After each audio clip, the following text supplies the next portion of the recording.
Hello, everybody, and welcome to episode 4 of the director's commentary for the Lazarus expedition. Or I should say, the director's commentary for episode 4 of the Lazarus expedition. Our party has made it to Arcadia. They're on the way to the tomb at Heatstroke, the Great Pyramid at Heatstroke. Might not actually be a tomb. And they're there to go get a resurrection scroll to bring back good King Arnold. Thus far, they've come to a new land. They've met new people. They're in the age of heroes, and they're on their way to becoming heroes. They don't know that that's what they want. Maybe Roy sort of wants it.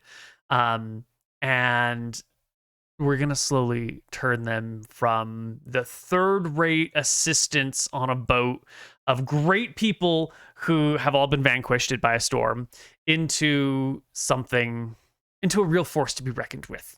And each one of them has a good path to get there. Thus far, they've made it to Abelar. They've experienced new cultures, new peoples. They fought a hero. They're on their way to Belwind. And in episode 4, we're going to be doing the journey between Abelar and Belwind. So let's start off our game. Everybody, and welcome to the Lazarus expedition. In a previous director's commentary, I mentioned how the beginning of sessions, when we come into the game, is always maybe but like the pre-game banter is always really good. And this is one of those examples of where we're having a great time in the pre-show where we're just like hanging out and someone's saying hilarious shit. And now we're coming into the game and it's difficult to sort of banter on command right away. But we've got a good lead in this time. How about you, Nick? How are you doing? I'm taking over the intro. And I love that Potato McWhiskey takes control of the, like, how's everyone doing? Like, well done, Potato. Good job, Jamie. It's a bank holiday weekend for Easter, so no work Friday and Monday. Nice. On the other half, We're gonna skip the banter because there's nothing related to DMing going on in the banter. Right. So where we last left off our party, they were about to get attacked by griffins, and this is our situation here. We left the party. We've got the AC showing up on our griffins, 12 for each of them, so kind of make it a little bit easier. And our party's down here in the trees along the river, and this is going to be interesting. Running aerial battles or battles involving aerial creatures is difficult. Because you're using a 2D map, you're doing 6 seconds at a time, you can sort of be like, oh, well, the creature moves from here to here, or like, the griffin's not going to move this round, but they're flying, so they have to keep moving, and they sort of have to keep moving forward. 5e has, like, directionality not being a thing, it doesn't really matter, but if a bird is flying this direction, it can't just do a 180 and instantly fly back the other way. So you're going to see, as I move these creatures, I'm going to try to keep their pathing in mind. I will try and make these like bigger swoops, and you could argue that maybe the swoops are a little bit too small still. Maybe they even need bigger areas. Second edition D&D has some mechanics for aerial combat. Every flying creature is given a maneuverability rating, and that maneuverability rating tells you what sort of turn they can make in a round. But they also are using 1 minute rounds. But also, you know, I think the maneuverability ratings are a little bit too restrictive for 1 minute rounds. I think it might make sense better for 6 second rounds. And I don't remember the maneuverability rating for a griffin in 2E, but I don't think any of our griffins here do more than a 90-degree turn in a round. Maybe a little bit more, but definitely no more than 180. Definitely not even 180. And so facing is going to sort of become important thing here, and I've got them facing like straight down, like headed down river, but that's probably not right because they're coming for the horse, so in theory they should actually be facing directly towards the horse at this point. And I think their initial trajectories do come in the I'm headed directly for the horse style movement. And if there are like loose packs of griffins, they're a huge threat to industry, and they have to just be culled from the area because they will kill people's horses. So if they are well trained and they are owned by a kingdom and they are like managed and fed, griffins can be kept in civilized areas. Otherwise, they're just like the world's worst pest because they can fly and they'll eat everyone's fucking horse, and you got no choice but to kill them. These ones clearly look owned, and yet here they are, Right, so we talked about this in the last session, but we're going to talk about it again here. These griffins are marked. They're not random, natural, just chilling in the world griffins. These are griffins that belong to someone. And I do my best here to explain that point, be like, they're here for a reason. They're owned by someone. How do you want to, does that change how you approach it? Is it going to be, there's a lot of questions about the point of these griffins, and if our players want to, they can dig into that and think like, hey, these are owned by someone, maybe we shouldn't kill them, or they're owned by someone, maybe we should capture one and hold one hostage, or they're owned by someone, but that person's an asshole for letting their griffins just prey on randoms, so it doesn't matter, they're still attacking me, it doesn't matter if they're owned by someone, I'm willing to make an enemy here. There's a lot of things to consider. You don't necessarily have to. They're a threat, they're here to get you right now, so maybe let's just deal with the threat in front of us and not worry too much about who could possibly be owning these griffins. Okay, then he will hang out with me. I'll tell him, and I'll telepathically tell him that that's what he's going to do. Okay. He's going to ready his action for Dragon's Breath. And what is the condition upon which he will ready it? Is it like the first creature that flies by? Readying actions in 5e has some pretty strict mechanics around it, and I want to keep reminding our players that you're supposed to detail the readied action for your character, and it's not just like, it's going to happen whenever I feel like it. You should... The whole point of readying an action is that you're interrupting someone else's initiative, and so you should have a very narrow, like, when someone walks through the door, I will shoot them. Not just like, well, they're moving through the door, you know what, I do want to take that shot, I'm going to take my action now. There should be, like, a hair trigger that should make this happen, and we try to remind players this. All right, the first griffin is going to peel off from its little flight path, heading towards you. See, I move it to the direction it probably should be facing already. I probably just should have had it facing 45 degrees when I placed them, but I just dragged and dropped onto the map. Sees of the people down below. Passive perception 15 is pretty good. Actually should be at an additional. In this situation, doesn't really make a difference because it doesn't use its whole movement, and it's just going to land. No, it does a swoop. It does a swoop by and makes a quick attack. Right over around here, having just flown by the horse, and it will rip at him with the claws. I don't think it can make a beak and claw attack as it like swoops down. I think you got to like almost. Now, another part of the director's commentary here is not just the mechanics of D&D, but also the mechanics of running the stream, and we're having some audio issues. You'll notice there's no battle music. To reduce the damage. Which show me your... And I love the tabletop audio tracks that we use all the time. And so there is battle music playing, but I use... In order to get the audio to do the things that you want it to do, I use Voice Meter Banana to separate audio sources into different channels, I suppose you could call them, different audio sources, and then import them dynamically, or not dynamically, individually into OBS, our streaming software. And the audio source that pulls from my browser is working, but for some reason the browser is pumping audio through a different channel, and so I'm hearing the battle music and the players are hearing the battle music, but the battle music is not going to the right audio source, and so it's not getting picked up by the stream, and eventually I realize that it's not happening, and then we do get it fixed. And I think that problem happens the next week, and I don't know why. Every time Windows updates, it decides to like screw up all the audio settings, and sometimes I forget to update it across all of my OBS collections of scenes. And I'm gonna ready an attack for the first griffin that comes to attack me. Okay. Yeah. Let's actually go back a minute. I think there was something here that was interesting. It's that special thing. Why did the griffin make a wisdom attack? A swooping, actually not quite a.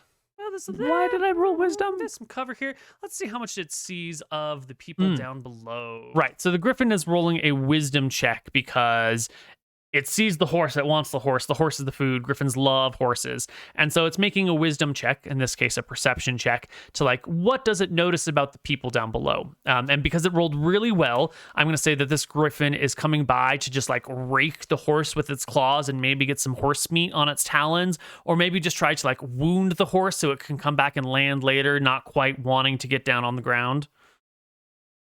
Stop to beak attack it, but it will rip at the horse with its claws, just trying to blood it and let it. And you know, we're not since the griffin is moving and flying past the horse, I find it unreasonable that it would make a beak and claw set of attacks. If you're swooping past something, claw attack makes sense. Bite and claw, I mean, technically, according to the rules, there's nothing stopping it from making a beak and claw attack and flying on, but it just doesn't feel like that's how something would work. So we just have it roll with its claws. Yep, absolutely, 100%. Perfect. And that fighting style interception here. When a creature you can see hits a target other than you within 5 feet of the attack, you can use your reaction to reduce the damage the target takes by d6.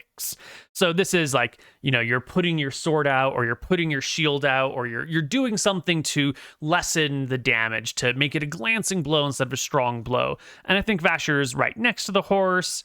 In this situation, I'm thinking that like he reaches out with his sword and it sort of makes the griffin sort of veer off ever so slightly and not land as strong of a hit as it would have. I think that's a very reasonable thing right here. I think mounting a horse takes like half here? your movement. How much do I have in this edition? 30? Okay, so no. Yeah. I'll So go you forgot what I was stand looking here. up. Right, you could move here and then you could use your dash action to climb on the horse. I'm gonna stand here, and I'm gonna ready an attack for the first griffin. See, readying an attack is great when you have a two-handed sword, because that's a lot of damage that you don't want to miss out on a single round. That's it. Yep. And if you're dual wielding, then you might need you might need both of your actions, your action and your bonus action, to really get the benefits of your attack. And if you've got a sword and a shield, you might have like the protection fighting style, where you might be using your bonus action to reduce something, or you might want to ready your shield for it's not the interception, it's the protection ability. But with the two-handed sword, rating attacks is always great. And look at that 25. Christ, move. Kill it. 24 damage. Sweet annihilate Jesus, this an guy. apple pie. That's You a lot of hack damage. into the griffin 24 is by quite a cutting bit here. Deeply into its neck and along its back with your great sword. Blood begins to spew all over. The griffin lets out About half the griffin's life. These griffins are using just default HP. Like normally I randomize HP for monsters, but in this situation, we didn't. We're not randomizing it. We're just saying, you know, whatever the average HP is, all the monsters have that. I don't normally run this way. I'm trying it in this campaign to see if I like the feel. It does make things a little bit faster, where you just drag tokens on the map and you don't worry about it. And it does prevent situations where like this kobold has 1 HP and this kobold has maximum HP, which are fun. But also if we're trying to get like a hero and a minion vibe going on, and then like this minion's got a crap ton of HP, it kind of gets in the way. You kind of want the minions to be like easy to hit and flee and run away and be easily scatterable. And so when you run into minions with high amounts of health, it kind of defeats the minion purpose. The low HP minions are kind of cool because you wipe them pretty fast, but I think there's something of value to I know all the minions here have about 12 HP, and so I'm going to plan to deal with them all as if they have about 12 HP. There's actually a very good reason to show the HP of the minions in a Age of Heroes type setting, because you want the players to plan around the minion HP. And if you can plan around it, if you can see that all of these little dudes only have 11, then maybe that 3d6 spell is the right spell to use in this situation, because it's going to this 3d6 AoE spell would be perfect here. Maybe we should show the full HP, like the HP numbers and not just the bars. At least for the minions. Yeah, Maybe for the heroes, too. patreon.com/SaveOrDie. I'll reveal exactly who called me and what they wanted to talk about on the bonus stream after the show. There we go. Music Krob just had a little Okay. heart attack when it updated yesterday. and it didn't want to output the same audio, but it's good now. So you cast Dragon's Breath on Vika, and Vika exhales what element? No, this Vika throwing Dragon's Breath on things is just a wonderful combination. I love having the little beetle that throws down some AoE. And it's also really nice because the party lacks a lot of AoE damage. And so getting Vika to do, I think it's actually 3d6, is fantastic. Against Griffins, against large single targets, not that big of a deal. But against masses of little things, super good deal. The one thing is that Vika is super fragile. Vika's got like 10, maybe 11 AC and 4 hit points. Like Vika is... Ooh, Vika's gonna die very fast one day. So, well, every day, essentially. So we're gonna want to come up with some custom spells that allows Pokemon challenges to empower Vika in some way, or come up with like a leveling system where Vika can gain additional hit points. I'm not sure exactly what it is, but we want to give Vika some more survivability, or some more evasion, some ability to get out of the way, and we're gonna want to base this off of the fire beetle concept. Now, I'm sorry. I don't know shit about Pokemon. I don't know enough about Pokemon to be like, oh, let's take a fire type Pokemon and turn vegan. Like, I don't really know. So I probably won't pull anything from Pokemon. I will probably just pull things from D&D concepts and tropes and bring them in for that. I'm not exactly sure how to do it though. We'll see. Probably the next time they level, we'll have it sorted out. And Vasha. So every time you cast doing an attack roll, you can add a d4, and every time you make a saving throw, you can add a d4. Bless is a super good spell. And this is a concentration. The opposite of Bless is Curse, where you lose a d4 on everything, and I think Curse is usually, how do we say, the way that 5e attack rolls work is that the players usually have +5 at the beginning of the game to their attacks, maybe +6 or +7. And the enemies that they're usually facing in the beginning of the game range between like 12 and 14 AC. You might fight something a little bit higher, but 12 to 14 AC is usually where most of your enemies are. Maybe something with 10 here or there, maybe something with 15 or there. If your enemy has 15 AC and you get +5 to hit, you hit on a 10, which is a 55% chance of success. So adding a D4 to that, which is 5% times random number between 1 and 4, is pretty good. But it's not, you'll improve your hit rate from just about 50 to a little bit above 50. Enemies, on the other hand, will have +3 to +5 to hit, and the player characters, these ones don't, but the player characters are usually expected to have like 14 to 16 AC at the beginning of the game. Maybe not the spellcasters, but then the spellcasters like mages will get shield, which can bump their AC up pretty high. So monsters will usually need like an 11 or a 12 or even a 13 in the early game to hit the player characters. So what I'm trying to say here is that the math works out such that cursing your enemies is a bigger detriment to them than blessing your allies. Your allies are already like more likely than not to hit the enemies, and giving the bless will just sort of tick it over from maybe 55 to 65%. But if your enemies are only hitting you 40% of the time and you can drop that down to 30% of the time, that's huge. That's going from like almost a 50% hit rate to a 1 in 3 hit rate, which is pretty substantial. On the flip side, if your enemies, if there's a lot of them and you curse them and you're only cursing 3 people, well, then, those guys die and it's not that big of a deal. The smart thing to do would be to use curse on enemies that you won't fight right away. You don't curse the frontline fighters, you curse the backline fighters, because then you're not going to get them right away, and then you're essentially making them weak or useless for all of combat. oftentimes when you see players use the curse ability, they'll curse the immediate threats, and then they'll just kill the cursed targets, and then it's not very useful. Here we can see our Griffins have 12 AC. Our party all has +5 to hit, and so our party only needs a 7 to hit these Griffins.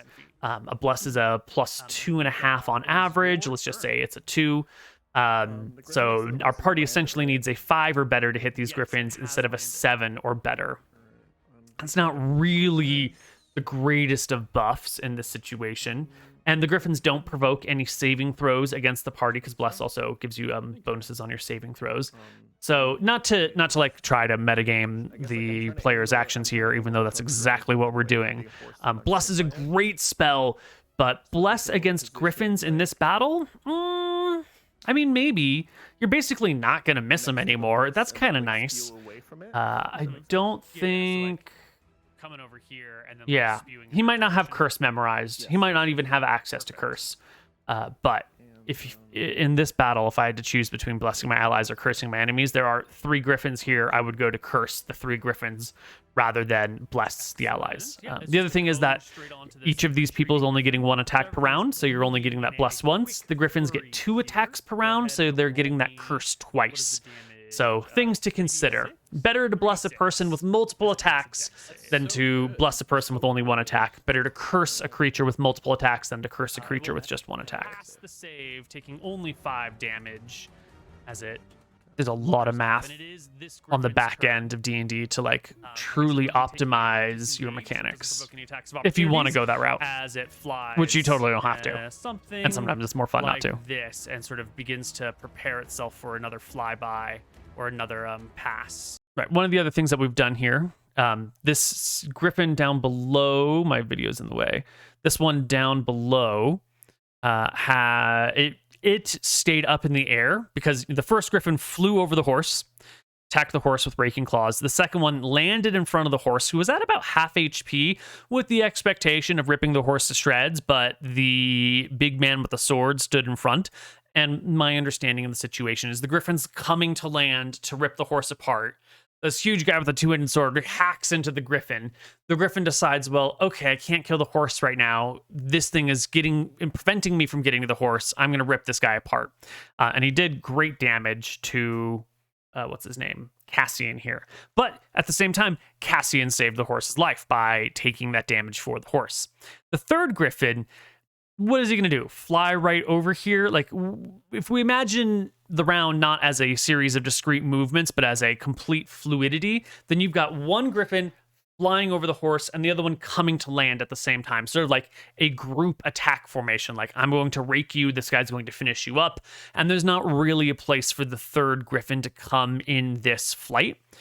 Again, rules as written, you could pretty much do whatever you want. Could have had the Griffin land over here, could have had the Griffin land over here, but like, this is a big ass tree, and it feels weird that it lands directly behind this tree. This tree right here is, it's hard to tell how tall this tree is, you know?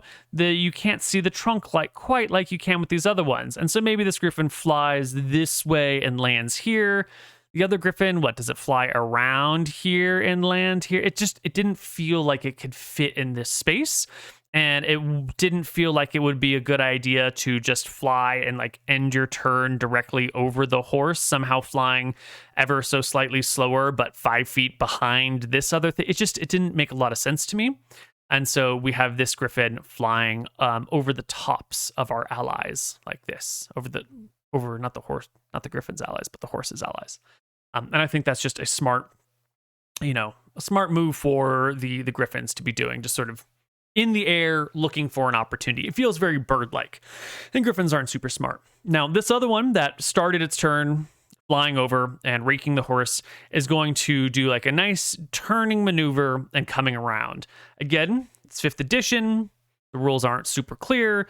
You could probably just say, well, the Griffin's going to fly right here and attack you again and land right here. And you could probably make that argument, but I felt like that wouldn't be super fun. And so we're going to treat the Griffins like diving, swooping creatures who might not make attacks every single round. This is a concept, again, I'm pulling from 2E. And so this Griffin is just going to fly over here and then maybe be on the ground, maybe be ready to fly over. It's there. We don't give it any height markers, so we're just going to assume it's maybe landing or about to land or already has landed. Do you quick, want to kill it? Sorry, because Vika Ground next. Go back a moment here because this is a great question. There. Leaving us with Cassian. One griffin is on the ground next to you. This griffin's got trappings. It clearly belongs to someone. Do you want to kill it? So that's a great question. Thank you, Neal. It's a great question. I'm letting him know that there might be consequences for this. And sometimes you don't give a shit. Sometimes you want to kill the griffin because it's here and it's fighting you, and who cares if this is going to bring problems down on me in the long term. If I don't get rid of it now, the problems I'm facing are very serious in the short term, so we're going to deal with the short-term issue. And this is one of those moments where I am, I'm setting up a storyline for later. A lot of what I try to do, and I think a lot of what good DMs will try to do, or advanced DMs, or advancing DMs will try to do, is here is an encounter, and the encounter means one thing to you now, and it will mean another thing to you a little bit later, and if you're really good, it'll mean something different to you even later in the campaign. I'm not that good. I'm only at the 2 levels right now. So this guy right here, this griffin, they've got these trappings. We talked about it at the end of last session. We're talking about it right now. They're owned by someone, and if you kill the griffin, well, we talked about in Abelar how the clerics will see through the eyes of the dead in order to see who killed them. You kill this griffin, it doesn't show back up. The place where the griffins come from have like jars with feathers, and when a griffin doesn't show up, they can summon a priest and cast, past life or see through undead eyes or speak with dead or whatever on the griffin feather or the griffin talon or the griffin, whatever bit of the little griffin that they've got. And they can see the final moments of the griffin's life and be like, oh, this person killed my griffin. And then we can, what do you say? We can bring about consequences. Maybe. Honestly, the party might not be sought out, but if they kill the griffin and then they go to the place where the griffins come from, they might be identified as griffin killers. So we are setting up a storyline that may come to pass or may not come to pass.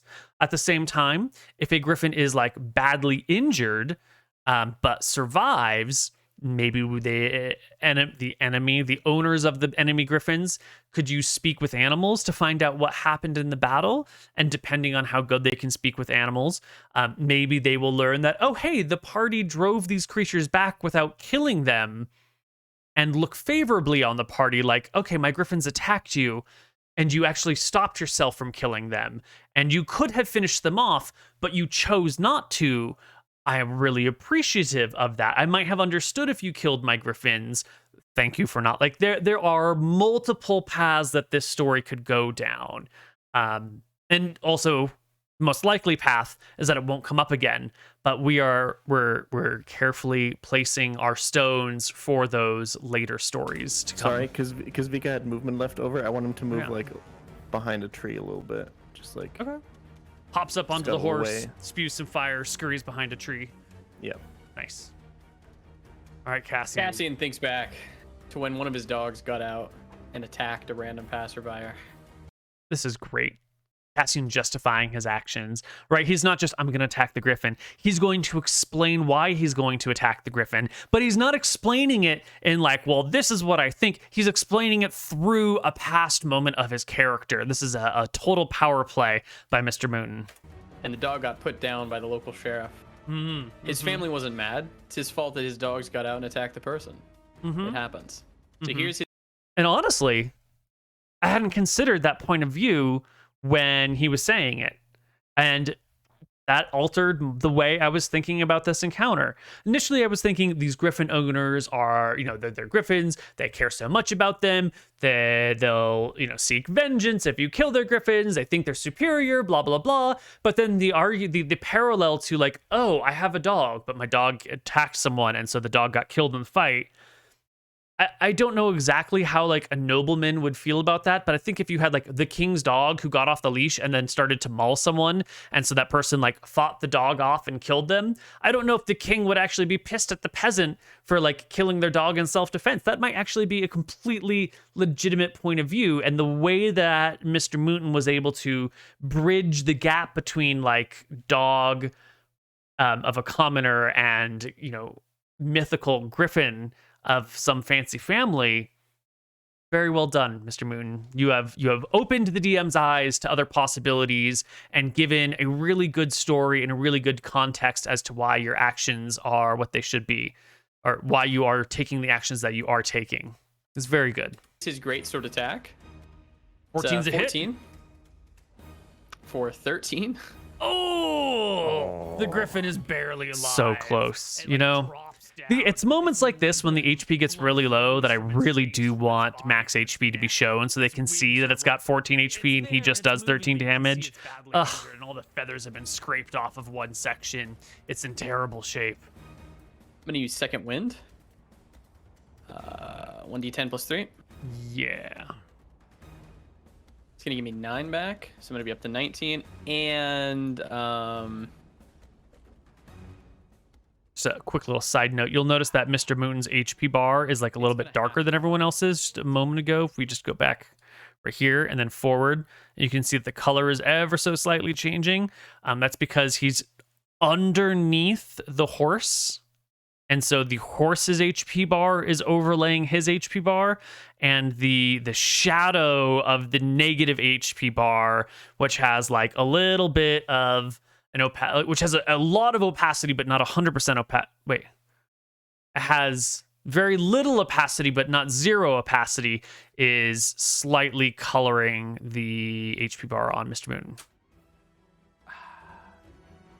Oh, of course you can't see. That's because it's under my camera. It's already landed. Could disengage and fuck off. Here we go. Let's try it again.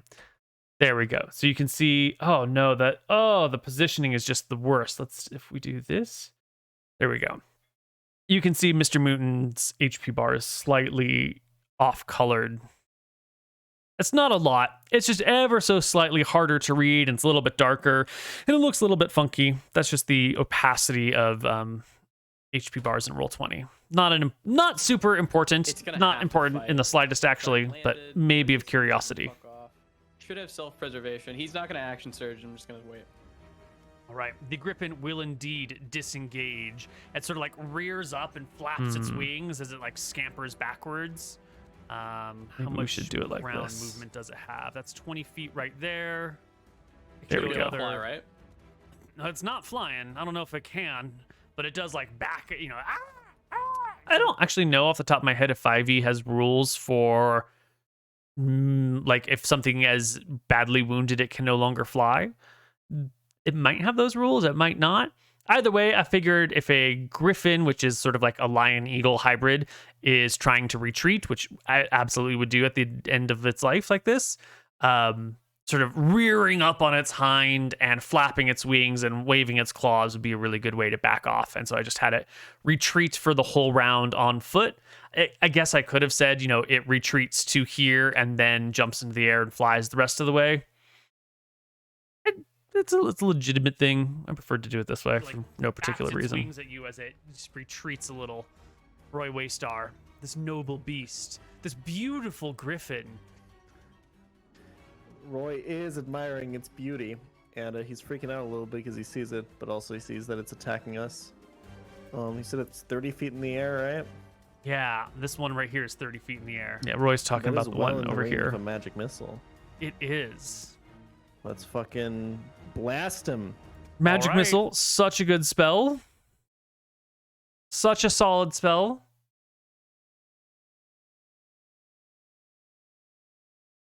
But like, maybe it's the 10 years that I've been doing this professionally and the like 7 years of D&D I played before doing it professionally, but it just doesn't feel fun anymore. 50 feet in the air. Yes, sir. Like, you know, magic missile could... It's way better than a firebolt, but a firebolt's a cantrip. but you're trying to do a lot of damage because these things are dangerous. So magic missile's the right move to make. But like, I don't know. It's so classic. I do love the classics. Magic missile is just, here's a smattering of damage automatically. I guess my beef with it is, you know, it's an automatic success. And just, I auto damage this creature doesn't feel very exciting anymore. I want the dice rolls. I want the variable damage. I want the possibility for a success or the possibility of a failure or the possibility of a criticality. I love those things. I like the drama of the dice, you know, the automatic XYZ. It can be fun, but like only if you've worked for it. Like if you've grappled somebody and then you use a spell that is grapple based or touch based to deliver, and like you took that round to grapple them and now you're delivering touch attacks through your grapple. That feels like it was a, you know, well-deserved success. Just old and set in my ways, guys. Swiping, there's a lot on ground here. There's a person here. Where was this movement? It's going to do a quick, yeah, it wants the horse. It's not that wounded. Right, so this Griffin over here hasn't actually entered combat. It's taken a little bit of damage. It does want the horse. It's looking for the horse. And so we're going to have it just do like a quick, you know, dive down to the ground. And then once it hits the ground, it can sort of change its angle as needed and come up and maybe try to eat this horse. It's only the second round of combat. It's only the third. It's third round of combat, right? No. This is only the second round of combat for this creature. It's only been 6 seconds since the combat began. And one of the Griffins is almost dead. But like this one's going to try and hop in and enjoy the battlefield. It's clear to the players and to the DM and to the viewers right now that the battle's already over. 1/3 of the enemy is gone. The party is mostly at max stats and has a blessing on hand, and Vika's got fire breath going on. There's no way these Griffins are going to win or kill anyone or be a real threat anymore. But I'm not going to just have the Griffins fly away for no reason. I'm going to play the Griffins out like the dumb beasts they are. Like they're going to try and get some horse flesh. Maybe if this one had been wounded more than 1/4 of its HP, 1/5 of its HP, it would have taken off. If Roy had magic missiled this one over here and brought this Griffin below half HP, then maybe this Griffin would flee right away on its next turn. Instead, he targeted the one that was at full HP, and so that Griffin is, you know, now we have 2 mostly alive Griffins who can engage in combat instead of 1 fully alive and 1 half alive, maybe needing to make morale checks to flee Griffin. There's a lot to be thought about spreading out damage versus stacking it all on one target in D&D. There's a lot to consider there for mechanics. But not everyone plays optimally all the time. We're actually going to unmute this for a moment. Stand and turn and angle. And spewing some flames, baby. Now, Roy Waystar, Pokemon Challenges, Jan. Great roleplay. Fun ideas. Doesn't always remember the mechanics of the game. And so right here, we're gonna throw him a bone because Vika is weak and we love Vika and we want to see more Vika action, and we don't want Vika to be dead all the time. 3d6. And it's not really going to make a huge difference in the mechanics of or the outcome of this battle. Okay. Dex save is a pass. It'll take 4 points of resolve all of this stuff. And then he's gonna use the rest of his movement to move back behind the tree. Which, based on the positions where he moved Vika onto the Griffin, and then like off of the Griffin, and then away from the Griffin, would automatically provoke an attack of opportunity, and Vika would be dead in an instant because the Griffin would shred it. Okay. But did Vika actually move into this square right here, or were you just using that as a demonstration that it moved up? Generosity and the kindness of the DM knows no bounds. Yes, Vika could be horse meat. Griffin flesh already. Griffin feed already. We love Vika. Oh yeah. We want to support Vika. He would just move up in a way where like he could hit the. We could use this as a learning opportunity, like pay attention to the positioning of your creatures. If you don't pay attention to the positioning of your creatures, they're gonna die. This could be a great learning opportunity. Or we could just hold their hand, you know? You just hold their hand and being like, don't get your creature killed for no reason. This is an obvious mistake. Griffon. And honestly, if Nick had made this move with Vika, we would have ripped Vika to shreds, which is an absolute double standard. But if Steermere had Vika and had done that, 100% it would have been, aha, I got you, Steermere. We're going to kill your bug. And maybe, you know, well, look, I got double standards sometimes. What am I going to do about it, huh? To this square. You weren't putting yourself in attack of opportunity range. Well, it's fine. So, could he not do this from like the side of the tree? Yes, he absolutely could. Yeah. He could move to the side, but you moved him here, so I just want to know your intent. The intent was to move into a line of fire where Vika could reach it with the cone without hitting the horse. Yes. Okay, perfect. All right. Jan, come on, buddy. Second, love Jan. Circling, last round, and it will come on by with a 1-2 and give a nice landing spot right here, which actually is in range of Vika, but is also in range of the horse, and bring out its. This is our like, hey, we just gave you a little bit of some wiggle room, but now we are within range of Vika, and we are in range of opportunity attacks. Of course, the creature's not attacking Vika because they are here for the horse flesh. They love the horsies. They want the horsies. They're ignoring Vika. If they were intelligent creatures, they probably would squish Vika right now because Vika is a small fire-breathing creature who's probably pretty easy to destroy. And I think the battle wraps up pretty fast here. It's time, Koibu. Cassian is going to get some flanking. He's going to hit the Griffins. There's not much more to say about the battle other than I think one of the Griffins manages to flee, and the party attempts to capture. Oh, no, they restore one. They like heal it. This is a great opportunity to talk about non-lethal damage. In 5th edition, you can just declare an attack to be non-lethal, and it's non-lethal. I think there might be some rules. 5e non-lethal damage. What's the ruling here? Once a player does an attack that does melee damage and it brings the victim below 0, the player has a choice to declare it's a non-lethal attack. Right, so it's got to be a melee attack. And that is a rule that has very little bearing in reality, but has huge value in terms of gameplay. Allowing your players just to declare that you're knocking someone out instead of killing them makes absolutely no sense, because it's way harder to like knock someone out with your sword than it is just to stab them with your sword. But the value you get out of that rule is huge. You can take prisoners so much easier, and it really opens up the field of play.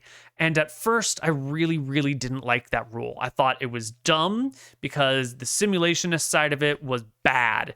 But the longer I play with 5th edition and 2nd edition, the more I dig around in these game mechanics. Giving your players an easy way to take prisoners or an easy way to subdue someone instead of killing them is nice, because it's already so hard for players to think that maybe we shouldn't kill this person. Even making the jump between like murder and maybe not murder is such a difficult thing that we really ought to encourage it as much as possible. And so if we can make not murder just a little bit more accessible to our players, I think it will help us open up more interesting avenues of play. On the other hand, if you're playing with a party who's already really good at the not murder, then maybe you want that to be a little bit more chunky. Maybe you want that to be a bigger risk. Once the players are already familiar with the concept of maybe I don't have to kill everything, you know, that would be great. That would be great. So I really have become quite a big fan of the melee attacks can just be non-lethal if you want. Don't worry about it. No damage penalty, no attack penalty, no opportunity attack opening. Just declare it non-lethal, and I love it. The point of healing to restore the Griffin. The problem is that our players don't know that rule or have forgotten that rule, and so they're trying to heal the Griffin, and then they're going to use magic to do it, and then the Griffin's going to fight them, and it becomes like a 15-minute ordeal, maybe a 20-minute ordeal. I can't remember how long. We're just going to skip ahead a little bit. Breaking you for 8 points, but otherwise... And the Griffin fights back, blah, blah, blah. I think if I had just said to Cassian... you can do non-lethal damage. Or when they had brought the Griffin up, if I had just said, if you hit it with a melee attack, you can do non-lethal and just knock it out, that would have solved things. And this is one of those moments where, as a DM, I'm like waiting for them to solve their own problems. And I don't want to be like, hey, here's a tool that the game has built in for you to do this thing. And I think that was a bad call. I think the right call to make would be like, I see what you're doing. Did you know the game has a mechanic to deal with that specifically? Why don't you use, like, you might want to use that mechanic. And instead I'm letting them flounder, but it's not a good flounder. It's not like your ideas are bad and you should feel how they work out. It's you didn't even know that this tool existed flounder, which is not great. Because there's no value. Oh, I skipped something. There's no value in letting them dick around with this. Where is it? Griffin or killing it.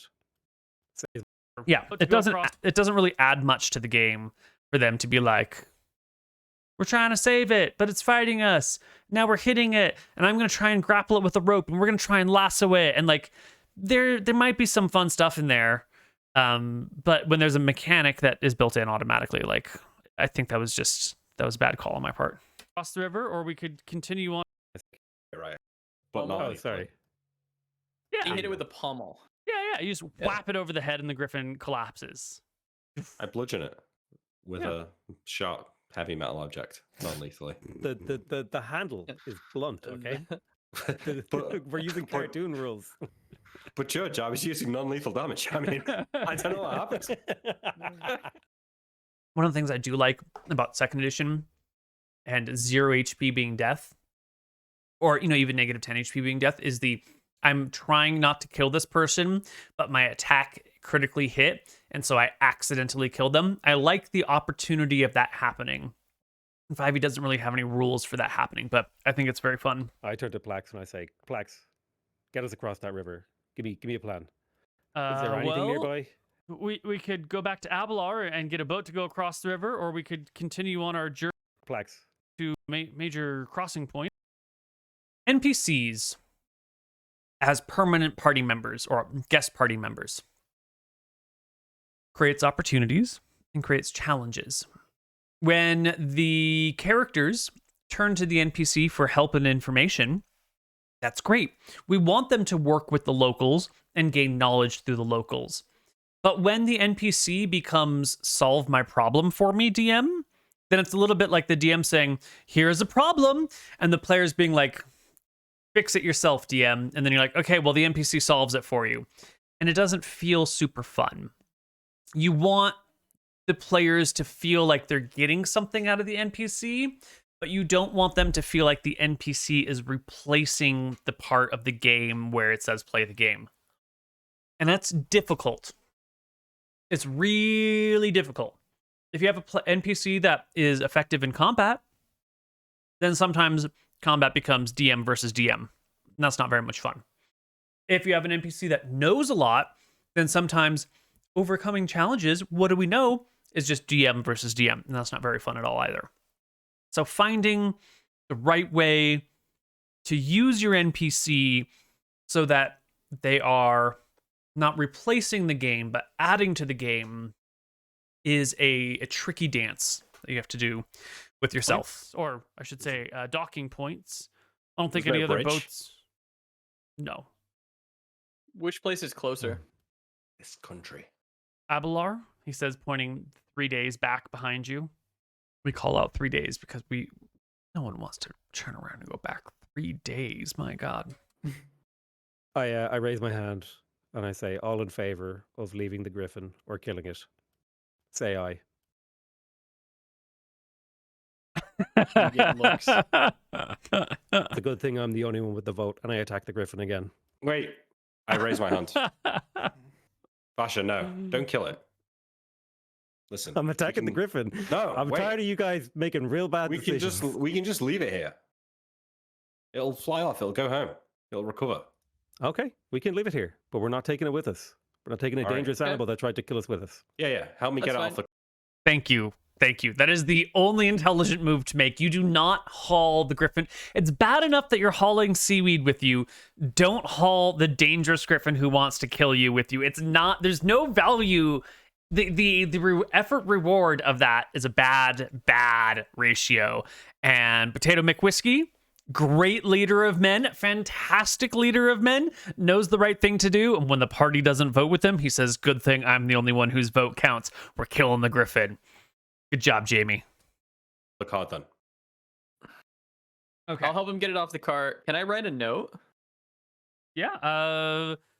Yes, but you're gonna have to tear a page out of. No one ever wants to bring paper and pen and ink to write notes, but everyone wants to write notes and leave remarks. But no one ever wants to buy the materials to do this stuff in advance.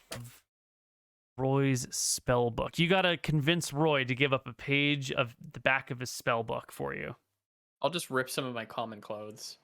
You ever tried to write on cloth with a quill?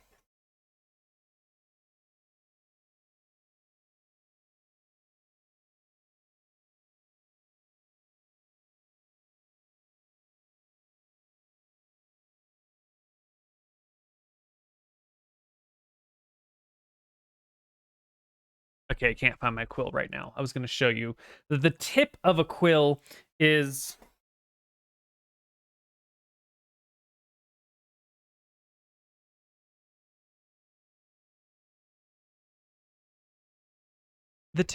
very pointy. Where's my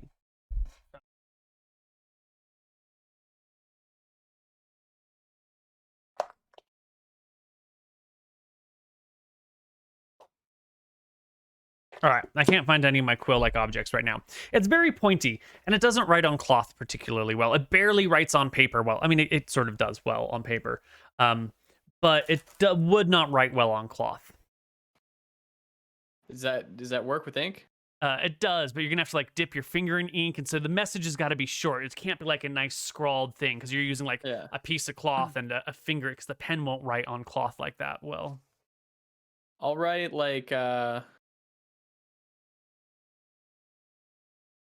sorry about your Griffin dash Cassian. Which is such a good move.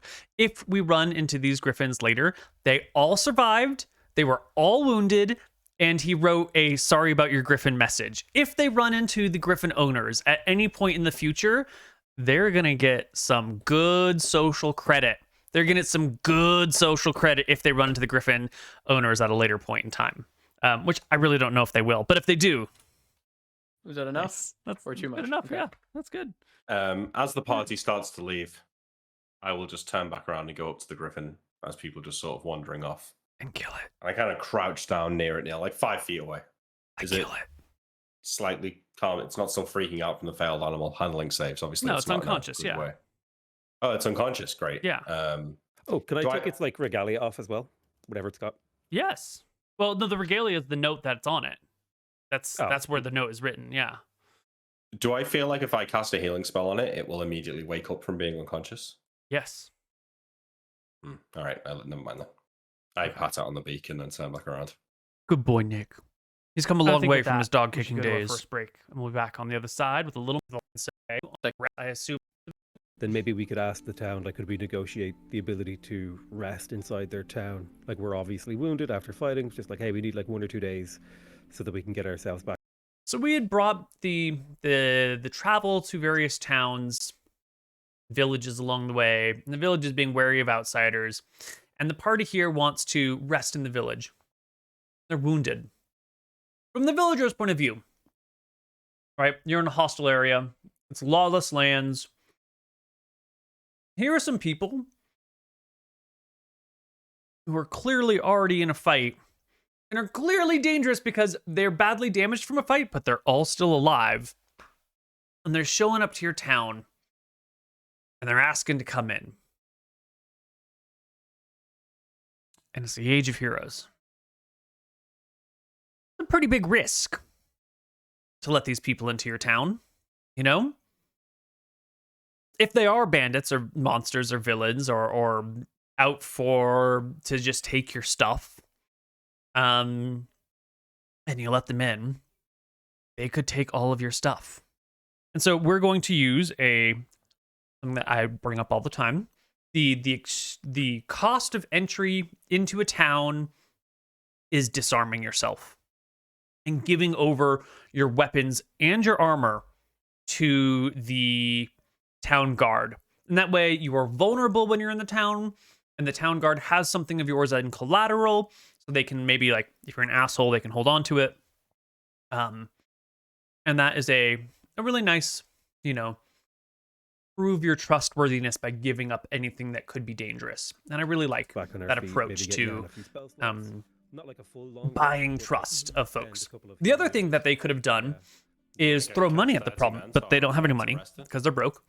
But if they had said, here's 500 gold to let us in, that might be a good way, because then you've got so much money on hand already that you probably don't care about the amount of money that this village might have.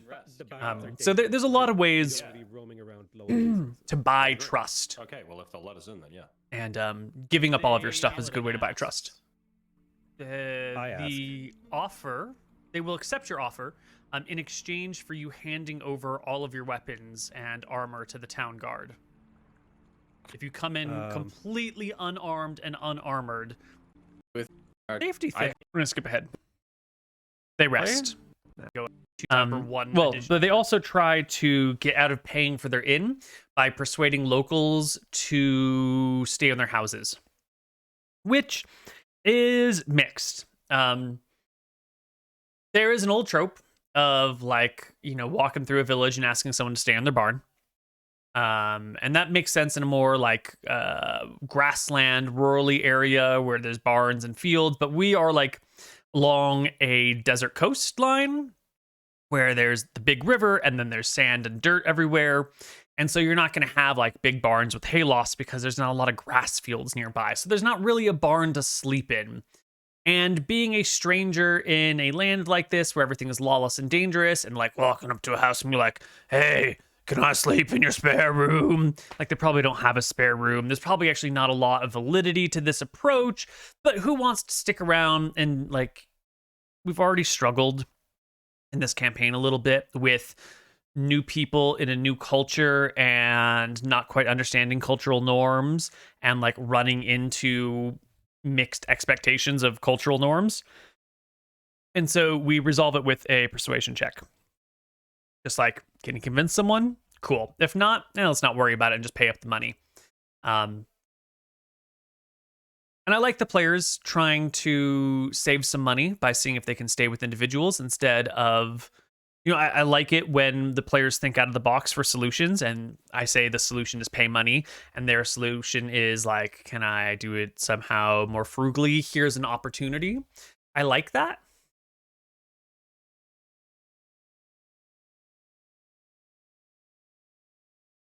This is the Age of Heroes, and I want them to be heroic and being like, please, sir, can I stay in your house? Please, please. Like, it just doesn't feel like a particularly heroic thing to do. Maybe if it was like, riding up on your steed and being like, good sir, the general would love to stay in your house instead of in the inn for the night. Here's 5 gold pieces so we can have nicer accommodations than just like a tavern. Then like, you could be a cool badass hero. But essentially just like begging for services doesn't feel particularly heroic. And also, if there's an inn in town, like, I mean, imagine you're in a small village and there's an inn down the street. designed for people like this who are coming into town. Why would you give up your house? Like that's a little bit of risk that you're taking on. You don't know these people, you've never met them. Why are you really going to let them into your house? I guess that's why we do the persuasion check, to see how it goes. It's just not what I want for my players right now. But again, it's not, this campaign is not about what I want, it's about what they want. The story is whatever the players are doing. And so when they say, can we make persuasion checks to do this cheaply, we give them the persuasion checks. Because it's not about what the DM wants, it's about what the players want. No. But I'm strong. I suppose. I asked the guy, does he need any work doing around the farm, or does he know of anyone that is looking for an extra pair of hands for a couple of days? Yeah, you can throw you in. Right, so just skip ahead. They heal. They use their abilities. They rest. Things. Yeah, I listen. Well, there's a priest who's been coming around here. A priest, and they ask. I think, was there something else? Asher are at 0 hit dice. 2, 4. Yeah. Okay, so they're on their way out of town now. Peace. And They've actually left town, and then they turn back now that they've got their gear and talk to the people on the walls. As long as you seem like decent warriors, seem pretty honest. This is where I'm trying to sow the land with quests and sow the land with different things that are available and be like, look, there's all this stuff happening in the world. Look at these things. But like, none of these things are part of their main quest. These are all side quests that we're going to pepper them with. And I think they end up taking the very first one they come across. We've already talked about those bandits out there. Just letting you know that there's some other things if you're interested in, ridding the world of some evil. Yeah, rid the world of evil, heroes. What are the things? Yeah, I listen. Well, there's a priest who's been coming around here, a priest of Ponos, talking about how the world's going to end in suffering and we better start getting it there, and trying to rouse the people to summon Ponos into the world, because it's the inevitable fate. We didn't think much of it until a couple kids ran off and joined the culthood. Anyway, there's a whole bunch of Ponos cultists out there in the desert somewhere, trying to bring about the god of suffering into the world. Someone say something? Anyone?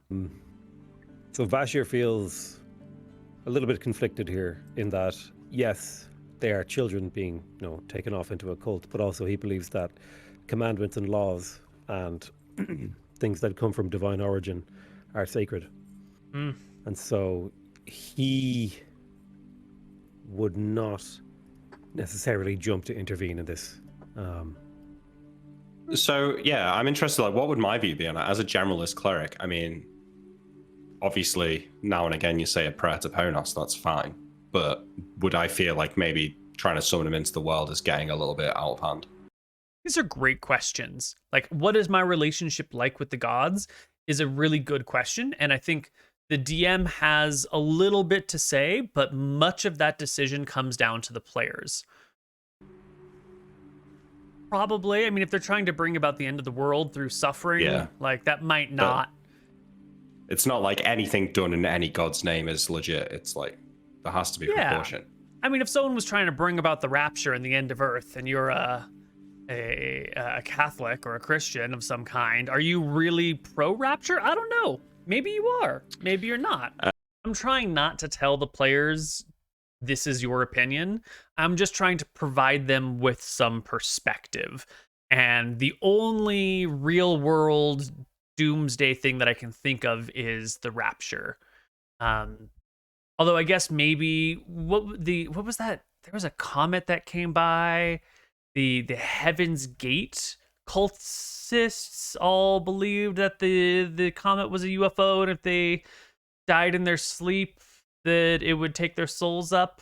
So it's not quite a religion, It's not something that a point of view that other people would necessarily respect or even believe that the comet was a UFO, but it's that sort of I want to give the players some real world examples to draw off of and be like, you know what? The rapture would be a good thing. I absolutely would love if the end of the world came and we all got raptured up to heaven. Fuck yeah. Like, or for them to be like, well, you know, I'm a Catholic, but like the rapture comes when the rapture comes. And if you're trying to incite the rapture, you're probably misunderstanding scripture and you're probably, doing the wrong thing. And you can't make that happen. That happens at God's pace, not at your pace. So trying to bring about the end of the world sounds like you've been tricked by the devil. You know, you could have either perspective. And I want my players to generate their own relationship with the deities rather than say, this is your belief. Well, so I'll speak up and say, I appreciate your point, Vasha, but there's kids out there being exploited. Someone should do something about that. Vasher will take what he says into consideration. This is really unusual for people who follow Ponos. Like, this doesn't follow the script. Yeah, Ponos doesn't have a big following, right? He's the god of suffering. You usually make prayers to him when, like, someone is suffering and you want their suffering to be eased, or when you're like really, really pissed at someone and you want to cause them harm. He's like a peripheral god that rarely gets interacted with, but has a deep influence, but he's on that like darker spectrum of things. It's that, you know, we don't really look at that part of ourselves too often. So someone trying to summon... I mean, he's the god of suffering. If there was a god of disease... Okay. I might go and ask who created plagues. I'll say at the very least, Sounds like a bad guy to me. if there's any children there against And maybe the god of disease is misunderstood, and he's really like the caretaker of viruses and the caretaker of bacteria. But like, viruses and bacteria prey on you. But like, there's good bacteria too. But like, come on, you know. I try not to have this is a good thing, this is an evil thing, and have it be so front and forward. But some things are a little bit more evil, and some things are a little bit more good. Like the goddess of life, generally a good goddess. Goddess of death, you know, there's a lot of give and take there. We all need to die. It's nice to have someone take us to the afterlife. It's nice to have a nice death and a calm death and a peaceful death and a meaningful death. But the god of suffering? Sweet Jesus and apple pie. There ain't a lot of good coming out of the god of suffering. Maybe if they can ease your suffering, but you could also just pray to the goddess of death to take you quickly so that you won't have suffering. Like, I try not to make gods that are one-dimensionally evil, but Ponos, the god of suffering, there's a reason why I picked him as the quest lead. There's not a lot of redeeming qualities coming out of that one. I mean, a cult doesn't sound evil enough to really divert our mission. Well, great argument, by the way. Hold on, it's a cult. That sounds pretty evil to me. It's a cult of a legitimate god of the pantheon. Yeah, but they're trying to bring about the end of the world. Yeah, they're doing pretty bad things. End of the world is like the worst thing. Like the worst thing. Right? Is it? Do we not all go into the if we're not going to stop the end of the world, what kind of heroes are we? Isn't that the whole point of being a hero?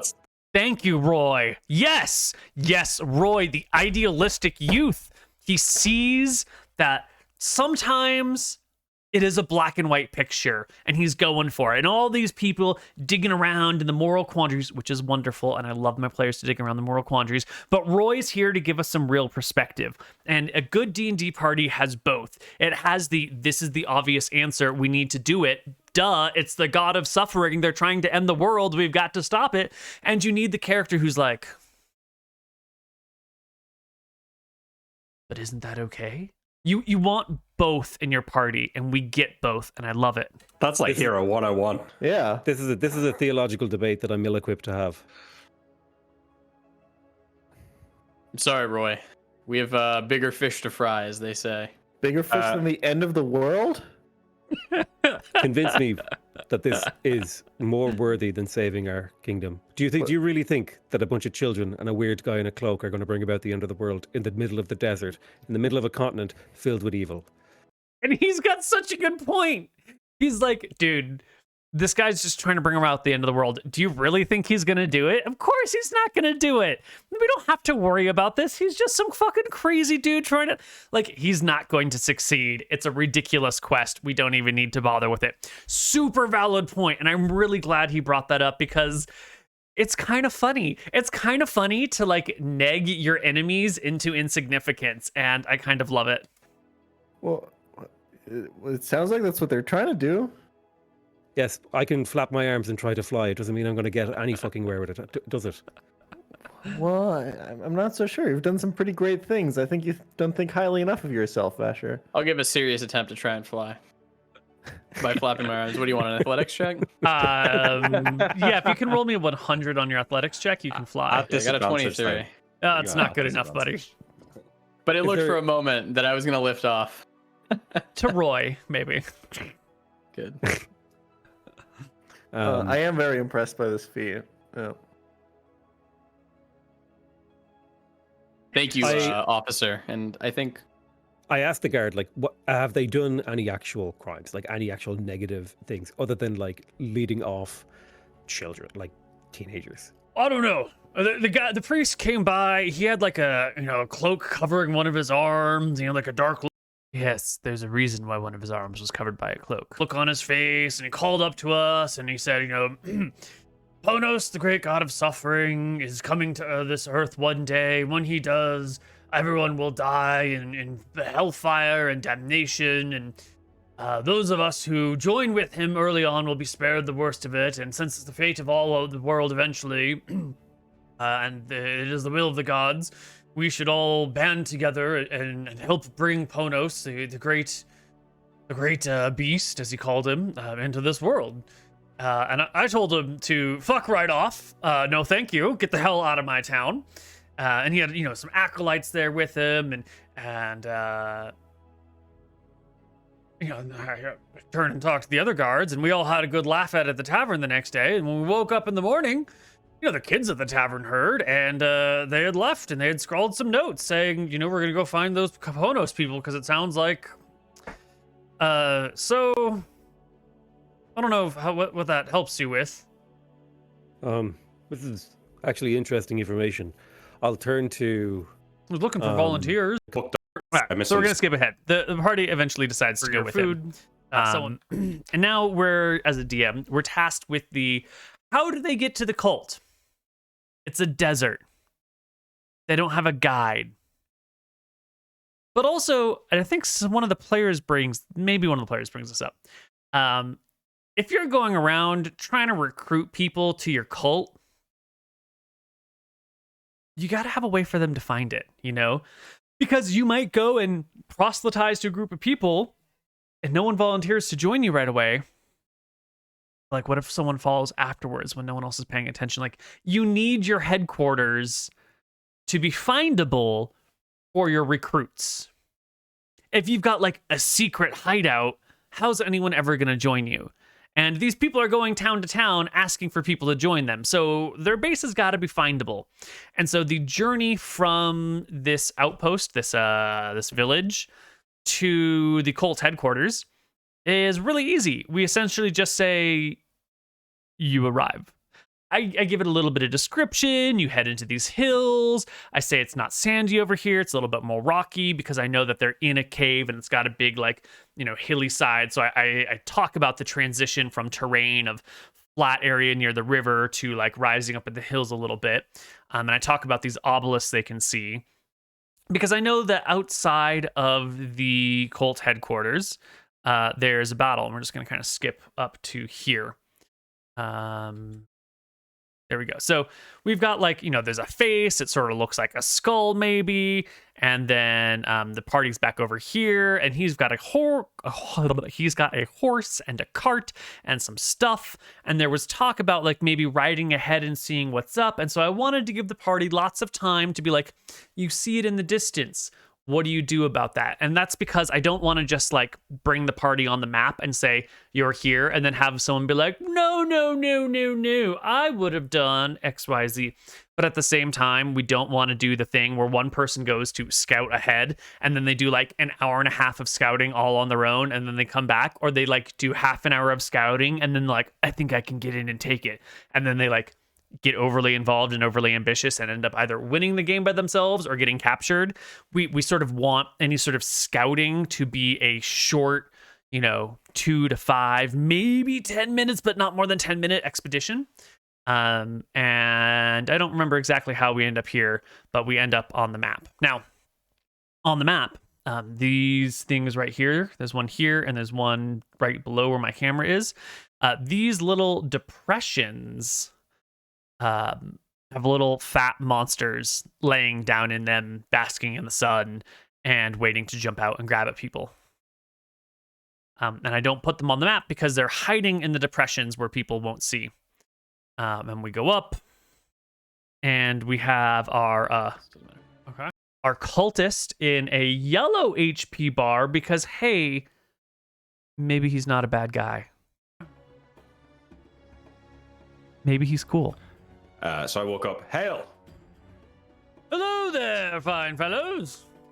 Calls out the voice. Say, the sun is high and the weather is hot. I don't suppose you'd have room and board for weary travelers. Now, here's another fun problem that we run into. When 3 of your players are doing a great job of moving their tokens, and one player has a resting zone out face, I love you, Jan, and isn't moving his token, what do?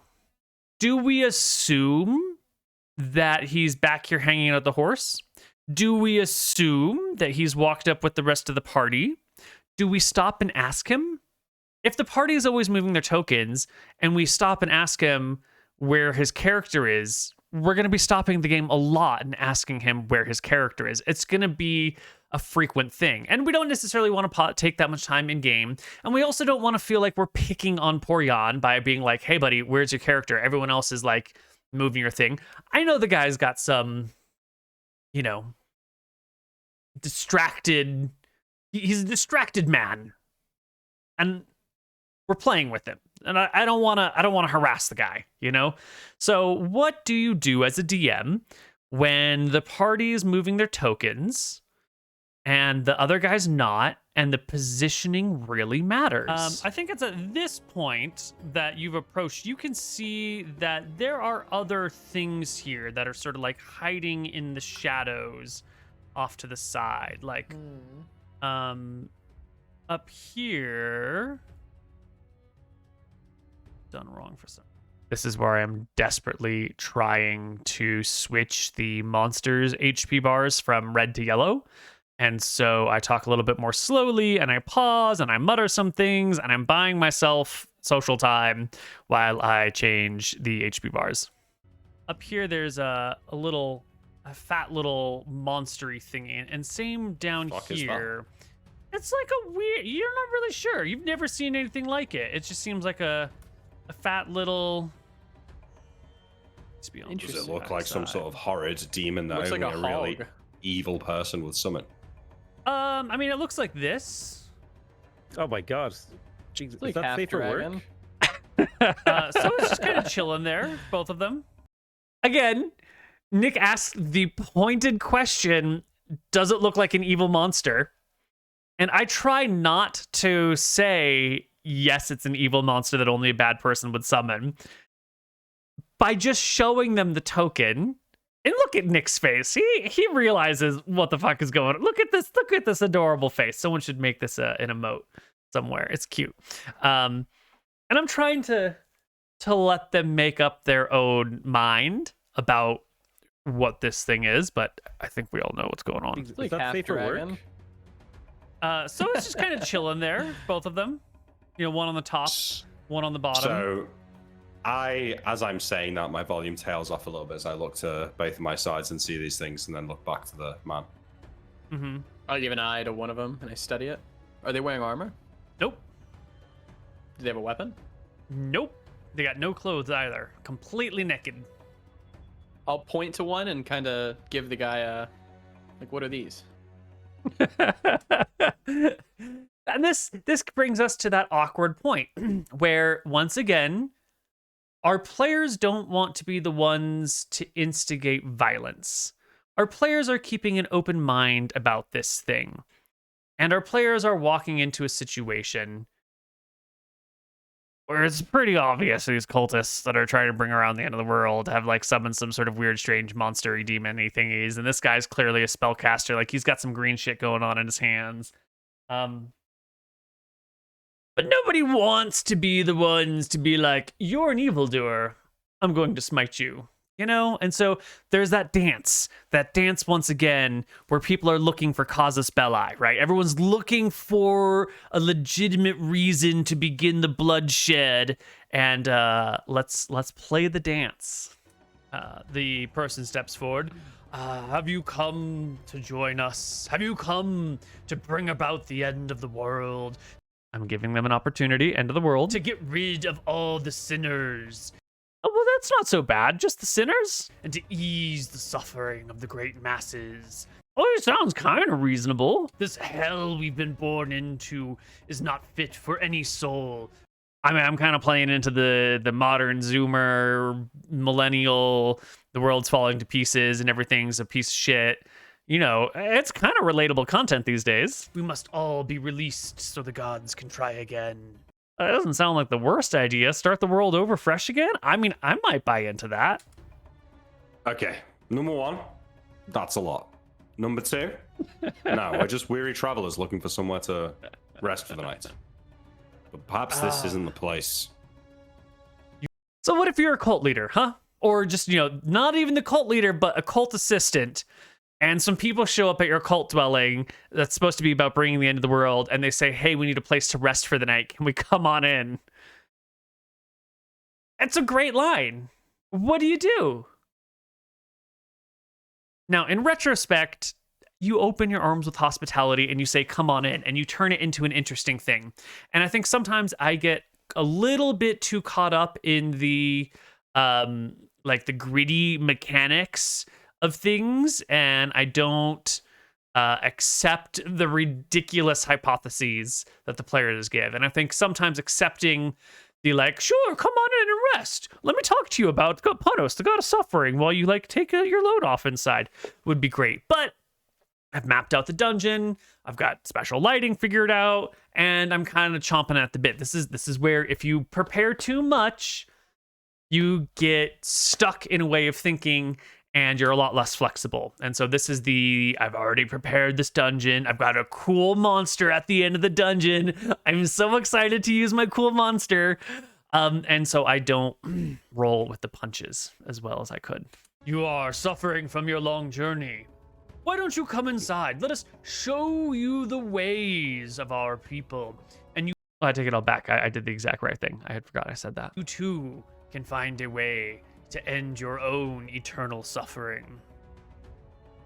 Right this way, he says, coming down the steps. If you look at Mr. Moon's face, I don't think he's buying it. Look at this. Two can find a way to end your own eternal suffering. No, he's not. He's not gonna. This way, he says. He doesn't want to end his own eternal suffering. I take a step forward. You know, I turn around to look at the other two, and I say, "Now that was more than a little bit suspicious." And turn back around. Are we here to find the children? I think these are the bad guys that we're looking for. I turn back around. Sorry, I must confer with my party. Can we move our other tokens up here? Vasha, I thought you were... Thank you, Mr. Moon, because that issue with Roy being way back there by himself for a long time was beginning to become a bit of a problem. Wanted to scout the place out. That's a great question. Roy, are you still hanging way back here, Mr. Roy, by yourself? I think I'm moving up. Okay. By scout the place out, I meant like we would not go and talk to him. We would like sneak up. We haven't walked into the dragon's den. I appreciate the you're not, necessarily familiar with this kind of thing, but cults like this, maybe they're not so bad. Maybe they are. You know, if these kids are being abused, we'll know. And I like what I really, really like about this, in a funny way, is that the party's like, well, they're trying to bring the god of suffering into the world so that they can torture everyone to death. And that's okay. But they're priests, so they might be abusing children, and so we gotta put an end to that. Like, there's like a category 10 evil happening, and they're like, but hold on, this category 7 evil is a lot more relatable to my life. So let's talk about the category 7 evil, which is clearly more evil than the category 10 bring the god of suffering in to torture everyone to death. Like, and it becomes, I think the reason they do this is like, we've got to protect the children from the creepy priests. And not, we have to stop the world from being destroyed. I just know about it when we see them. I pointed the grotesque, bloated demon thing, and I said, and have you ever had dinner with one of these things? As they're having their conversation, I will point towards the grotesque demon thing and ask the guy in front of me, what is that? One of our great assistants, here to help end the suffering of the innocents. I'm handing them the answer. They're monsters summoned from a different plane, here to kill people. I say, Zavasha, well, if it's enough for you, it's enough for me. Suffering of the innocents. What innocence? Do you not agree that in this world there are heroes, there are villains, and then there are those in between who are innocent of all things, and yet who suffer idly at the hands of all the other great powers? The people of the world. How do you end the suffering of innocence? I ask. We return the souls back to Falumbra. Now, obviously, these cultists are trying to kill everyone, but every evil person, almost every evil person, thinks they're doing the right thing. Someone who is out there committing mass genocide probably thinks they're doing the right thing. And if you were to talk to an evil person who is committing mass genocide and they explain their plan to you, it's probably going to come off, it will come off like they think they're doing a good thing. And so when these cultists are talking about ending the world and, returning the souls of the suffering, blah, blah, they're talking about murdering people, but I'm trying to make it sound as reasonable as possible because, it's Satan in a Sunday hat. Is that the term? When evil comes and knocking at your door, it doesn't look like the devil with big horns being like, I'm going to whip you to death. Like, evil shows up in your world looking sort of reasonable. It always shows up looking kind of agreeable with like a grain of truth, but like some really fucked up things about it. But like it's coming from a place that sort of makes a little bit of sense. And so I'm trying to present these very evil cultists in a very reasonable light. The great keeper of all souls. And soon we shall bring Ponos, the god, into the world and end the suffering of all. Surely you understand why this must be done. Surely you've seen the evils that exist out in the towns and cities below, the slave pits, the fighting areas, the blood zones. All that slavery shit's really bad. We're just trying to end it. It's not that bad. Like, that's a pretty good argument for bringing a god in the world to, like, get rid of the sinners and get rid of the evildoers. That's a pretty legit reason to go and torture Abelar to death, right? The criminals, the corruption. He's getting agitated now, and he asks him, "Where's the children? Where are the children?" But the children. It's a black and white issue. There's no room for there's no having to say I disagree with you to the point of violence when it comes to the children. You're looking at them. Which children do you speak The children of? you stole from the town. Where are We the have children? stolen no children. We are a volunteer organization. You can write it off on your taxes. Where are the children that volunteered Where are the children? to come with you? Where'd you put them? Where are the goddamn children? He motions inside. Are you I the want you leader to- of this organization? No, of course not. No, no, no, no. I am but a humble acolyte, here to welcome the newcomers, which come from far and wide. Our leader is Drakthar. Can we speak to this Drakthar? Of course, all new recruits must speak to him before you are Her. I keep forgetting chosen. that it's a her. You know, We don't it's a just real- accept anyone off the streets. I appreciate that, sir. You know, it's a real big effort to get the horse and the car in such a small passage there. Do you think Drakthar could come out here and have a chat with us first? Fucking brilliant, Nick. Bring Drakthar out here. But if we bring Drakthar out here, then all of the planning that I put into the dungeon and the map making and the lighting and the layout of the monsters is all for naught. And in retrospect, it probably would have been pretty cool to have the cult guy be like, sure, let me go get him and see if he'll come out. And then have had Drakthar hang out like just off screen in the darkness with a bunch of acolytes and like show up with a bunch of people and then have like one big fight right here at the mouth rather than going through the dungeon. I think that probably would have been super cool. But when you overplan, you railroad yourself and then you railroad the PCs. So we can avoid the issue of getting the horse in if it's not required. If I felt like you were honestly interested, perhaps we could talk about this, but you seem... Oh no, trust me, I'm all for ending the suffering of individuals, I say, taking a step forward. Now, I know this guy's a caster. If he's getting sketched out by the players getting closer to them, and if they get within melee range, then the caster has disadvantage on attacks and opportunity attacks if it runs away. It's bad if the players get right next to them. Give me Releasing a them from deception this check. horrid... But I really like how Nick builds the tension by moving one square at a time. He doesn't move directly up to start the confrontation, but he just inches his character forward. Nick has gotten really good at D&D. Well, Yeah, that's kind of our job, actually. It's kind of our specialty is. 12. Let me check his passive intuition. I mean, he is supposed to be the recruiter here. His passive intuition is 12. He will pass just barely. He looks at you and goes, I think perhaps you would best be gone. You wouldn't want to cause a ruckus, would you? Wouldn't I? I say. Can I? Okay. A battle ensues. He's back. And the battle is, I think, pretty uneventful. I mean, they fight, there's monsters. The monsters do some pretty good damage. The party gets kind of fucked up. There's some spells.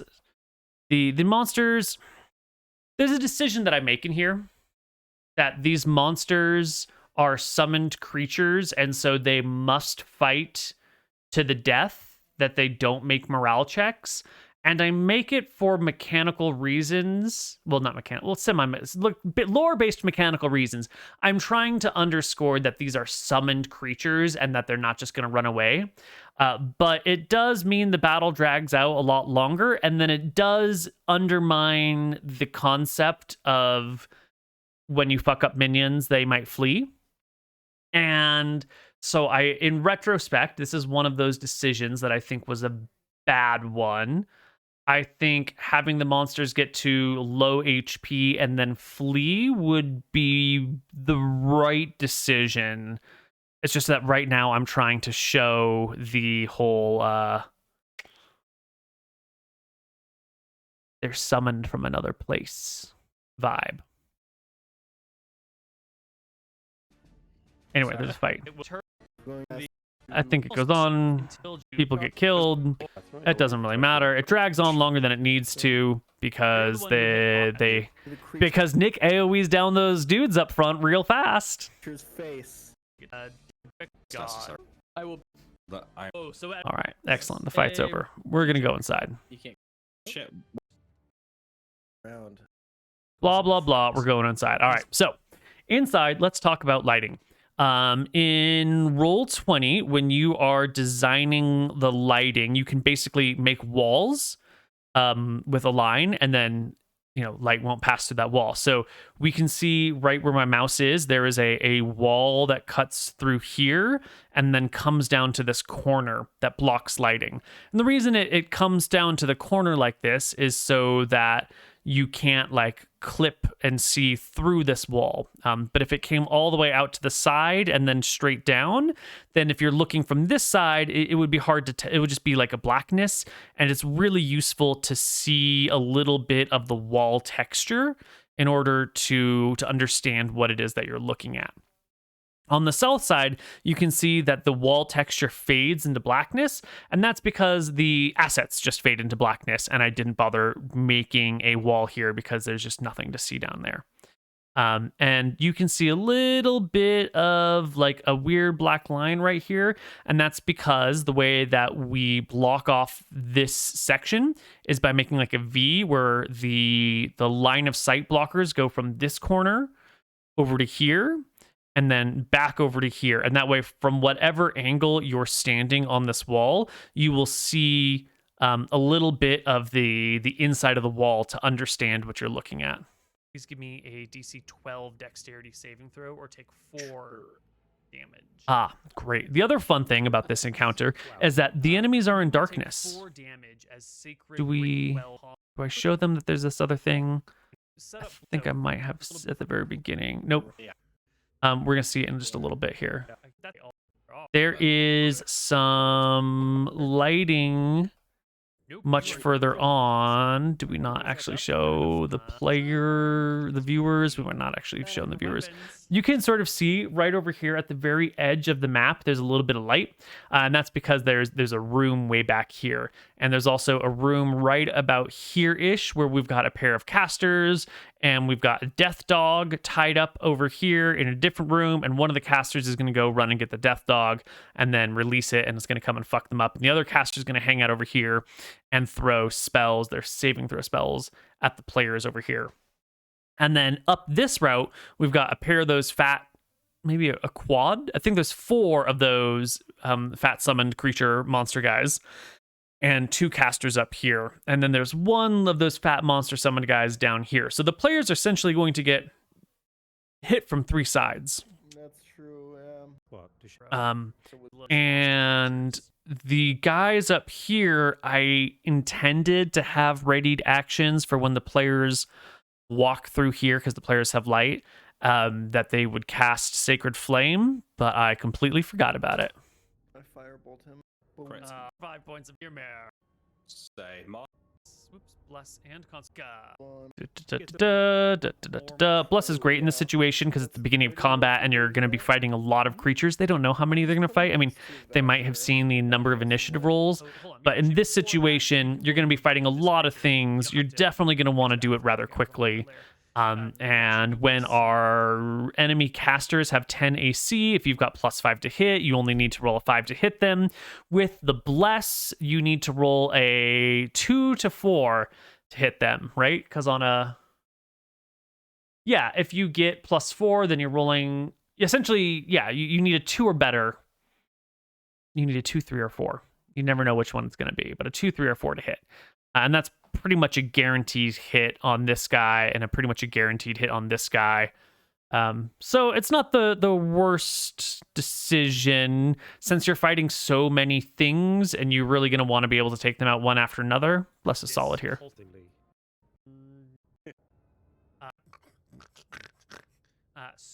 The enemy does have a huge action economy advantage in this battle because there's going to be so many of them, and so it is important that you bring them down quickly.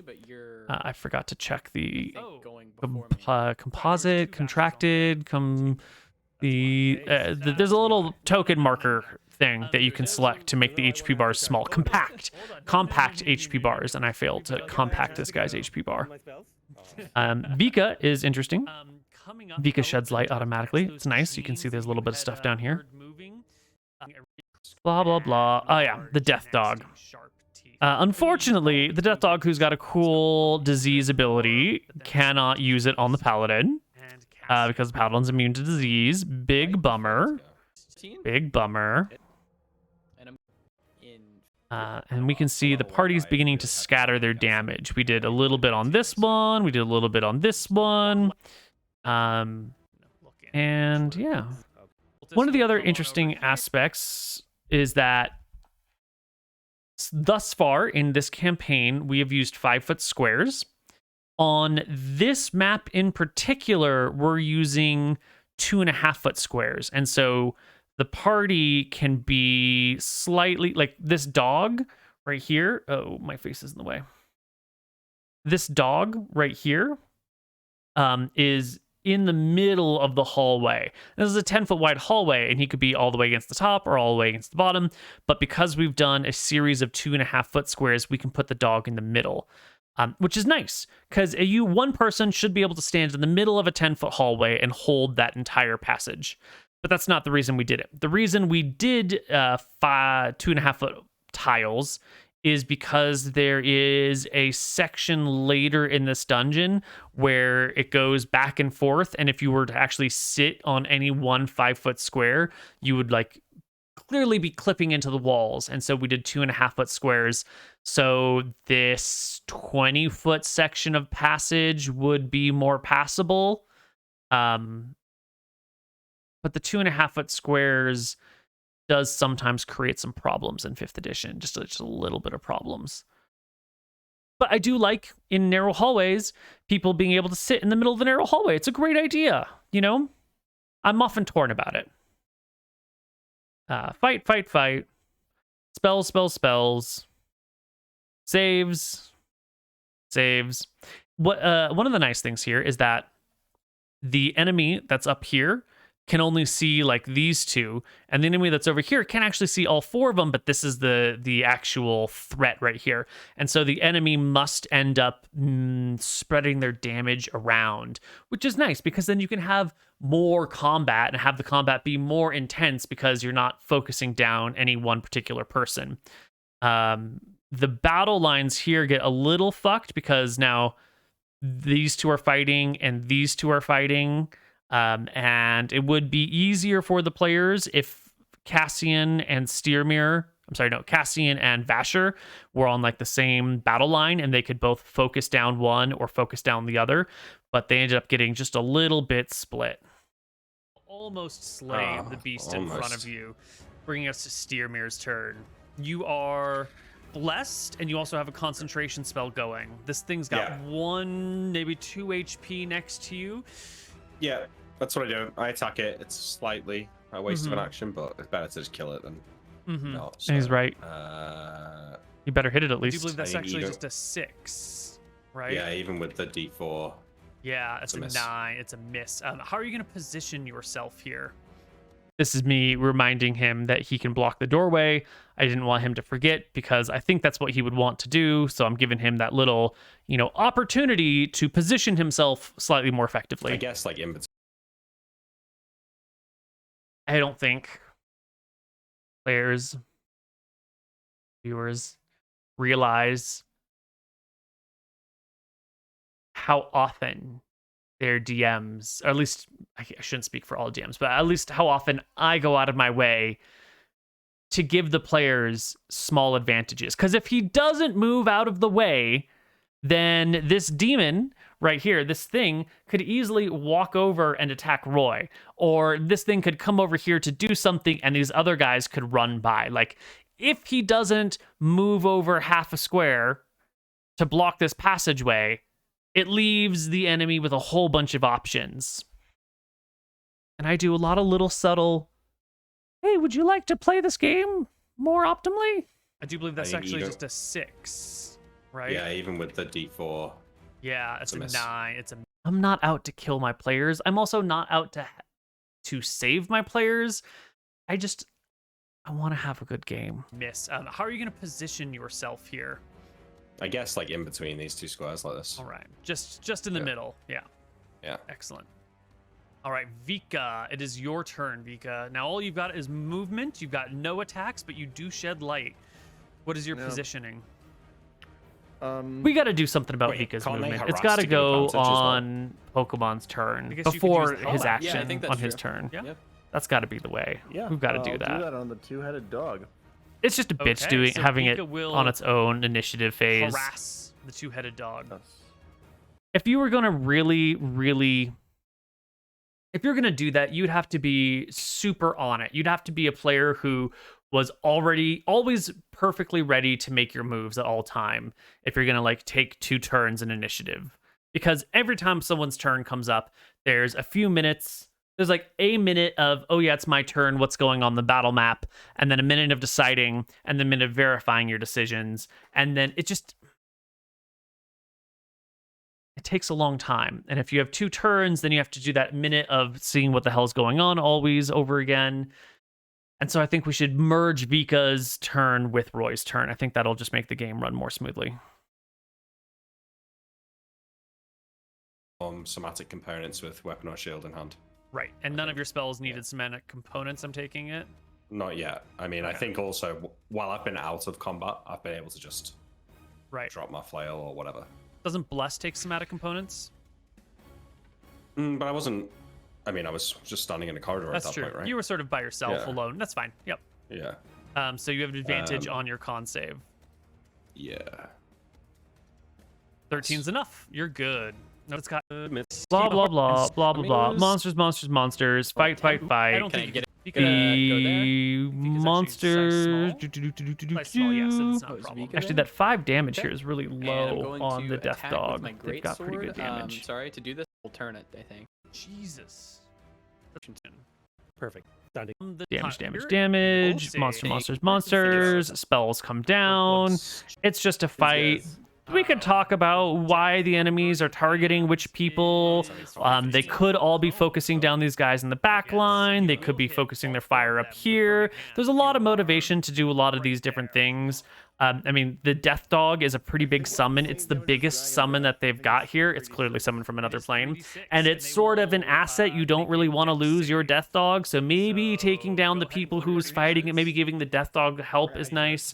Maybe taking down the weird caster in the back of the room who I think all he's done so far is Firebolt. And right now he's about to Burning Hands. So right now he's about to be a fucking badass. But before that, he was just doing some random stuff. It's always hard to judge what the enemy should do, because as a DM, you can see some actions that might be better, but your monsters aren't always playing the bad guys aren't their goal isn't always wipe the party, and even when their goal is wipe the party, they don't always know what is really the best asset. If you're trying to play from the monster's point of view, you don't necessarily know that Roy Waystar has all these spells. You might have just seen him throw a single firebolt and didn't do that much damage. So how much do these people know? If we're gonna like super min-max the enemy, then we might realize that Roy Waystar is a soft target who would be easy to get off the battlefield quickly, and so we're gonna target him down quickly. But if we're gonna do that, if we're going to min-max every battle and say that every enemy has really good information on the capabilities of all the player characters, then the softest character is always going to be focused first. And you'll have to position the tactics of your battle to always, overprotect that person. And I think it gets really, really uncomfortably gamey. And I don't think it's very much fun when the enemy has perfect information and makes perfect decisions all the time. I always strive to have the enemy behave like the random people you might be fighting. And so if we're dealing with random acolytes here who have some very weak ass spells, then I think having them, attack the threats that are closest to them, or protecting their most favorable assets by attacking the things that are attacking it, is probably a really good idea. That's right. You're giving advantage on the attack. There we go. Okay. Yeah. Anyway, the fight continues. Quite the same. They end up mopping the floor. And then they do a little bit of investigation. And this is tough when the party wants to investigate 2 different ways at the same time. You don't want to split the party, but if they split the party and they run into something, it's going to be bad. So you always want the party to move together. And yet someone's always like, well, let me just look around this corner. Let me just take a look over here for a moment. And Just go straight, genuinely. There's a good bit of conversation that someone says in just a moment here. Oh yeah, that's like anti-RPG logic. You got to check out the room, my friend. Exactly. could That's check it why I after. think we need to not check every room on the way in. Which I love. Because when you're a gamer and you've played a lot of games and you're like, I think this is the right path, so let me clear every other option but the right path first. It means you might spend 1,000,000 years in a dungeon for very little thing. On the other hand, they get to run into every single battle and every single trap before they get where they're supposed to go. And sometimes it's really nice for the players to take the most optimal path, and sometimes it's nice for them to meander and wander. And I really like the conversation where Nick it's anti gamer logic to just do the right thing, and for Mooten to say, well, let's just do it then, because I like that back and forth. I really appreciated it. But I guess Alright, the reinforcements could come behind. I don't know.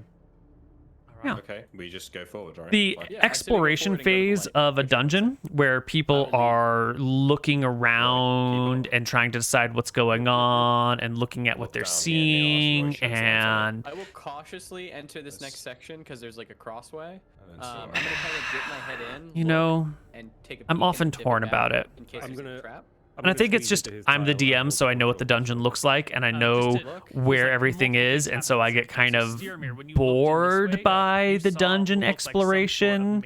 And sometimes the dungeon exploration ends up being too long, where everyone's like worried about something around every corner, and so they spend a whole bunch of time and they make no significant decisions anywhere, and it feels a little drab. The players do actually a pretty good time this game with exploring the dungeon, but I find I get a little frustrated with dungeon exploration sometimes. But in front of you is definitely some sort of summoning circle with some sort of rack covered in blood with some candelabras Is it around stone? it.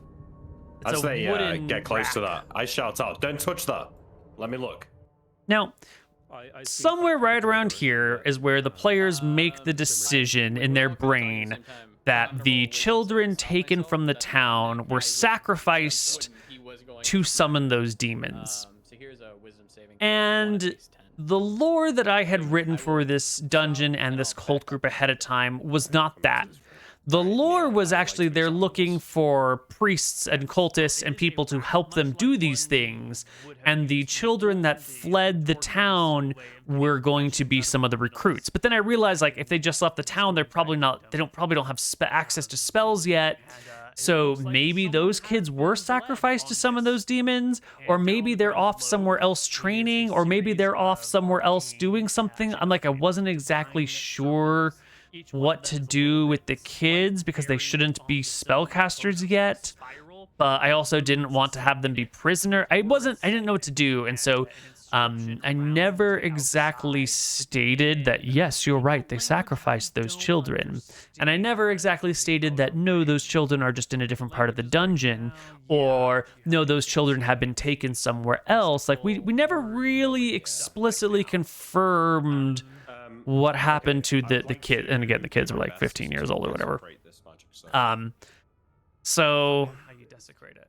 Well, I don't know if I can do it through holy means. I like saying certain prayers or something. Maybe like we sacrifice the children to summon the demons, because then it makes the cultists more evil. I would try and recruit the others to help me, like break the circle, destroy some of the inscriptions. The circle is carved into stone below, so you would. But the acolytes and Drakthar Plainsbane were actually looking for recruits, right? They weren't going to a town and lying and saying, "Come join us," and then sacrificing you, right? If they make sacrifices, they might be sacrificing animals.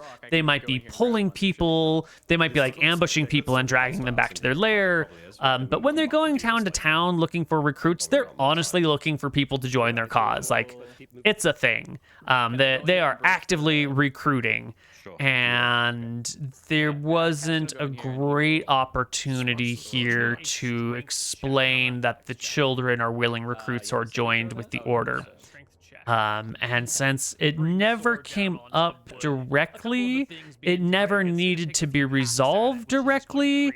and until it needs to be resolved, I consider the children to be in a superposition of both sacrifice to become a demon and off somewhere else getting some training to actually use spells. Or, you know, off with a different band of people who are recruiting, because not all of the acolytes and not all of the cultists were in the place at this time. Some were off getting supplies, some were off in other towns getting more recruits. You know, it's a bigger organization, and we haven't seen the last of it. So maybe we will find the children. Maybe we won't find the children. This will also another room in progress. Stone's been carved out. It actually looks like they are trying to rebuild this section right here. This wall is like coming up out of nowhere, almost as if the cavern. Now this map is I didn't build this map myself.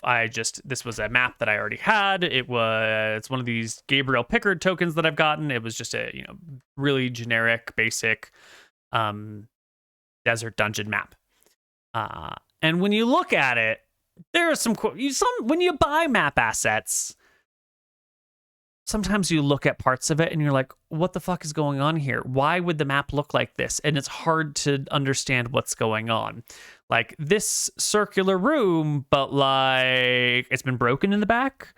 What is this? Why is there a passage? Why is this broken on two sides? What is going on? So my explanation is that they were building this and something collapsed and a mistake was made, and so they're going to try to fill this area in. Or maybe they had to tunnel through here and now they're like back building it.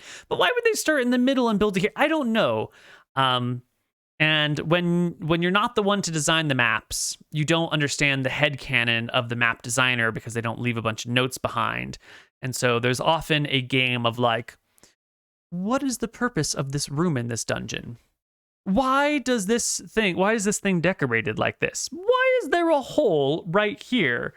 And you gotta kind of just figure it out. I'm gonna check behind there. Opened and then is being re-sewn.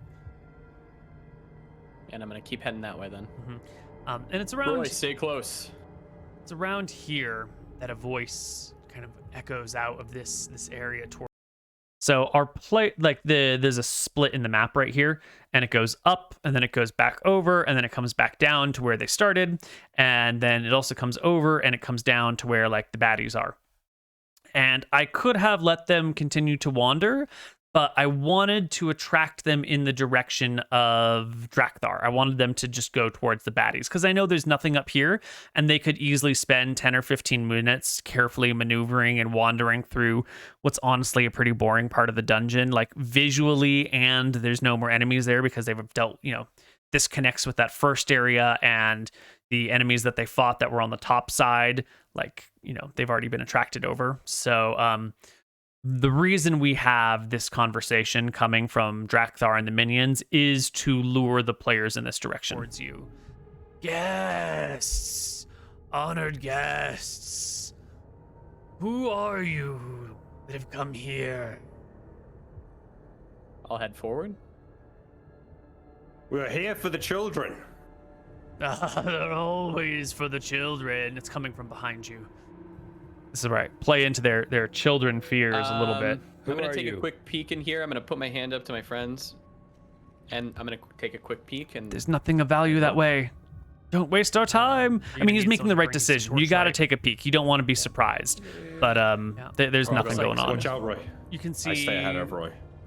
What looks like the beginnings of bedrooms. There's like a little bit of furniture beginning to get stacked up in here. Some soft, like hay stuffed cloth bindings. I'll look into one of the rooms before I go back. Yeah, it's not even finished. It's like, you know, someone's tossed in some sacks of hay, but there's no people get out around. of the way so Cassian can get back in front. Yeah. I'll come back in front.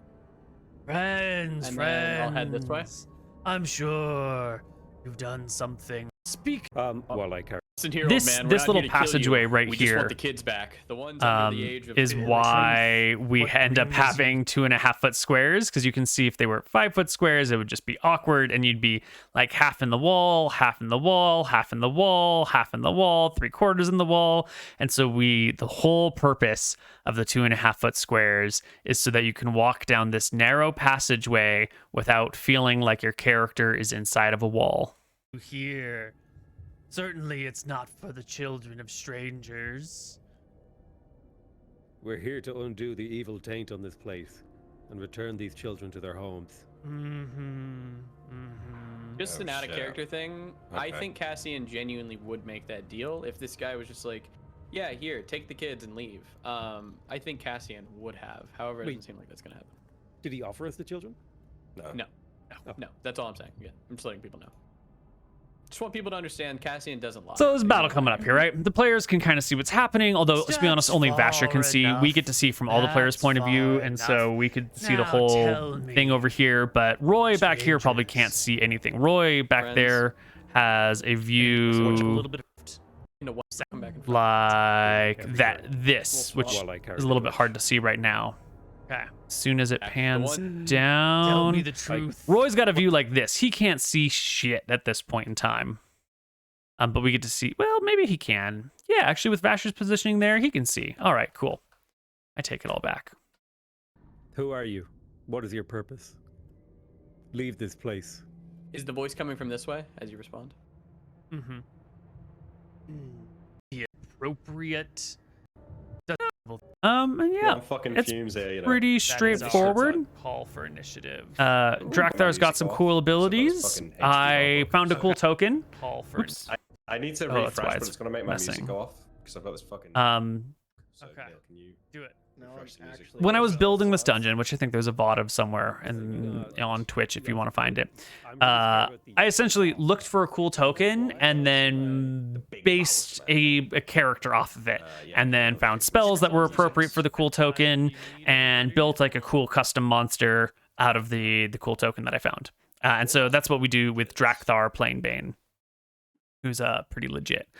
And I honestly don't think anyone gets to see a good view of him.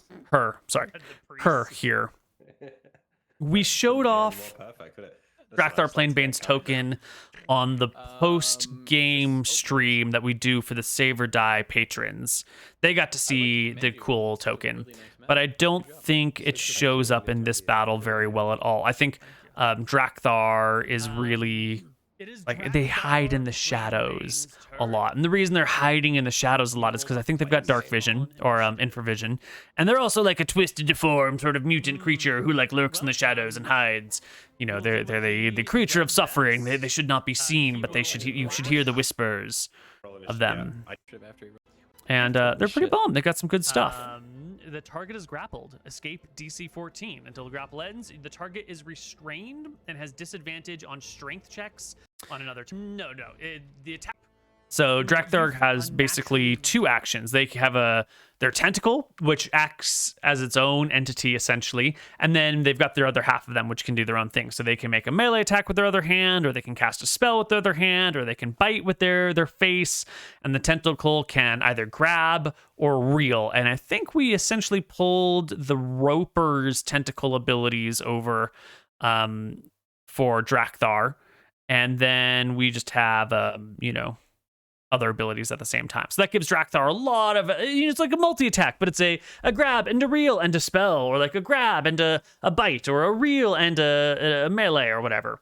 And that gives Drakthar some funsies, because I had so many things I wanted to do with her, and battles are over so quickly, so we had to give her more things to do. Telling you all sorts of horrible, terrible throw or suffer 9 psychic damage. Oh, this is what. On a yeah. Okay. I Yeah, got well, 20'd it, so we're good. Shit. On a fix, half is Drakthar. Fight. Camera positioning kind of sucks here. I didn't realize that it was so bad. There we go. That's a little bit better for our players, for our viewers. This battle doesn't go super well for our players. Our enemies have Bless. And they throw bless on everything. And that actually is super, super useful. As we had mentioned before, I think these monsters are attacking with like D20 plus 3, and they're trying to hit people with like 14 AC, so they need at least an 11. But when they get so they only have like a 45% chance to hit, 45 to 50% chance to hit, depending on the AC of the target. So, giving them bless does give them at least a 50% hit rate, and then they do some pretty decent damage. They're not supposed to do decent damage, but they happen to roll really well, and they happen to be doing a lot of damage. The major lesson that we've been taking away from these encounters is that our players need higher AC. But in the heat of the desert, it's hard to have higher AC, and that is just a weakness of 5th edition, is that unless you have armor, you fucked. Or high dex, you fucked. But our characters don't necessarily have that. And Steermere actually has low dex and has AC penalties, which is atrocious. It's really, really bad. And this can sort of be solved with just having more HP and being higher level. And I think that's going to have to be our solution for these things. And our enemies, changing topics slightly, having no retreat condition, no like, oh, we're wounded, we're going to flee condition is a problem, because when Steermere crits this thing, this creature should run away. And we've sort of built this age for creatures to run away, but now this thing is just sort of like a mindless thug who's going to fight to the death, and that is, it's kind of a bummer, you know, because now a crit doesn't really matter. You still have to mop it up. It's not as much fun. And battle. Shocking Grasp sucks. It's not a great spell. It's not a great way to... Roy should have just killed this creature here rather than Shocking Grasp over here. You know, there's these like weak guys that should just be cleaned up for action economy purposes. We really need to buff Vika. If Roy is going to play Vika in this way to be like an extension of himself, we need to make Vika more useful. I'm not sure how to do that. Oh yeah, he got reeled. That's where he goes. So, Mr. Mooten gets reeled down to the lower part of the map over here, getting pulled into the darkness. Funsies. 14. No. One of the fun things that I wanted to do with Drakthar is some non-lethal combat effects like blindness, deafness. Great spell, because it just all it's really going to do is give our players disadvantage, but then it's something to fight against, and then Drakthar can sort of like draw out the battle by like incrementally weakening the party but not actually hurting the party, and so the party has things to overcome, but then they can hit Drakthar and he'll interrupt the concentration, and like... Or actually, it's not a concentration. It's just a saving throw success to end. So the idea... It's just better to attack. It's like the same thing. I want to have Drakthar, you know, really begin to nerf the party. And I want the party to feel the like darkness and evilness of this creature, where it's not just like optimal damage attack, but is more like I'm sapping your sight. I'm going to, you know, make it so you can't hear anything, and so it'll interrupt your spell casting, that sort of stuff. Dig it. D4, which I don't think it'll make a difference. Nope. D4, there we go. Still doesn't matter. Cultist will go. And the cultist will turn and throw down a sacred flame on Cassian. Dexterity save DC 12. You have disadvantage on them because you are restrained. Points of radiant damage. La la la la la la. I mean, yeah, La la la. There's just a fight. I don't think there's anything. Drakthar is kind of a cool character. We could talk about their abilities, but we haven't seen the last of Drakthar, so we'll get more chances to talk about them in the future. The fight is a tough one. The players end up getting hit for a lot of damage and getting close to going down. It's looking pretty bad for our party here. Our monsters keep doing pretty epic damage. I do sort of like that these things focus fire one person, like they pick a target and then they just try to murder that target. I think that gives them like a single-mindedness that is exploitable if you think about it and if you plan for it. And our players haven't really planned for it, but you could. If you know that they will focus, like find someone and just go after them, you could intentionally put a high HP, high AC character up front, or you could find a way to, you know, nerf those creatures individually or somehow buff the person that they're going after, or have the person they're going after like make a withdrawal to a more optimal fighting location, maybe not on this map. But I think if you understand how your enemies act, there's usually a way to exploit it for your advantage. Unfortunately, we haven't seen that. Our enemies also use some healing spells here. We get a nice fat 10 HP to heal this creature, which I thought was fun. But our players absolutely hated it. Ugh. And then they made so much fun of us for that, and I called it cringe. They mocked me, and I actually think it's really good because the enemies here outnumber the players, and so the enemies have the action economy advantage. And so if the acolyte heals the monster for 10, well, that's a whole player character round. It might even be a round and a half of a player character to do 10 damage to that monster. That's it's actually a pretty solid move right there. They could have made an attack roll against an enemy, against one of the players that might have hit and then might have done damage, or you could just heal someone and sap that player action economy, which is I found to be delicious and fun and brought some more depth to the combat. Maybe depth is not the right word, but well, the thing is, you already it wasn't just everyone tries to do as much damage as fast as possible. It added a different approach and a different angle to the combat, and my players just taunted me for it. You do not. You will just take 3d6. I don't know why, damage, and Drakthar will gain. but they all joined in on just calling it cringe. Maybe I'm just a boomer. I thought it was legit. I thought it was legit. I really do believe all I can do is attack. I think there's no other thing. So here you go. Disadvantage hits. 18 and 17. Nice. Now, Drakthar here. That is actually one thing that we can talk about, is that this character is a hero. Shit. 5 damage is getting low. And Drakthar might want to stop these players from ruining their plans. But from Drakthar's point of view, if they kill 3 or 4 of the players but die in the process, counting Vika as a player, that's not a good outcome.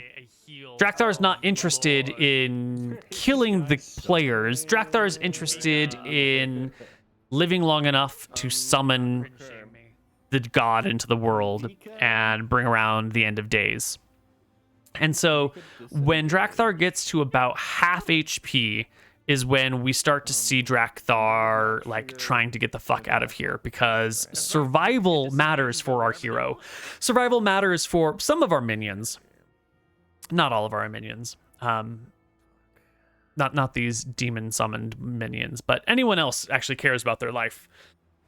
And having Drakthar flee is one of my and now for the first time more favored moments. Oh, actually, we do get to see Drakthar. Oh, I forgot all about this. Yeah, look at them. Oh, they're pretty great. Sharpened teeth, the crimson robe. Good job, Drakthar. He's solid. And also having minions come to heal Drakthar is pretty bomb. I think having a small clutch of people who stand behind a large monster and just drop healing spells on them over and over again is pretty legit. That could be fun. It could be fun to have Drakthar in a corridor like this and have them be enlarged to take up 2x2 squares, and then just put like 4 clerics behind them over here who can just drop healing spells on Drakthar, and so the party has to like continually batter down this person who's continually getting healed. That could be a really fun way to manage a mega monster. Because normally if it's like 4 players against one big scary monster, the action economy so favors the players that the battle's over in a heartbeat. But if you've got some support-only healers who just keep dropping heal spells on Drakthar, well, then maybe that's pretty legit. You know? That could be fun. We could do that in the future. Anyway, there's not much more going on over here. The battle drags on. It gets kind of close. The party's HP comes down. Turn the tide actually does make a huge difference. Drakthar moves and reels. Blah, blah, blah, blah, blah, blah. Vasher goes down. Monsters fight. Drakthar's getting injured. Doesn't want to die. Roy does some cowardly stuff. Blade Ward. Oh god, Roy. You know, this is another one of those battles that actually gets close. I think in our last session we didn't have anything that was that close. We had just the ambush by the Azari, and there was some damage, but it wasn't, you know, the parties in the realm of being killed here. But at this moment in the game, if Drakthar's probably can't actually see Vasher at this moment. If Drakthar's goal was, I care more about killing the players than I do about living myself, I think they could wipe the party, probably. The party is in legitimate danger, and Vasher is at 0 HP, and Roy's action does not help the party at all. Blade Ward is a cantrip, so you've got unlimited of them.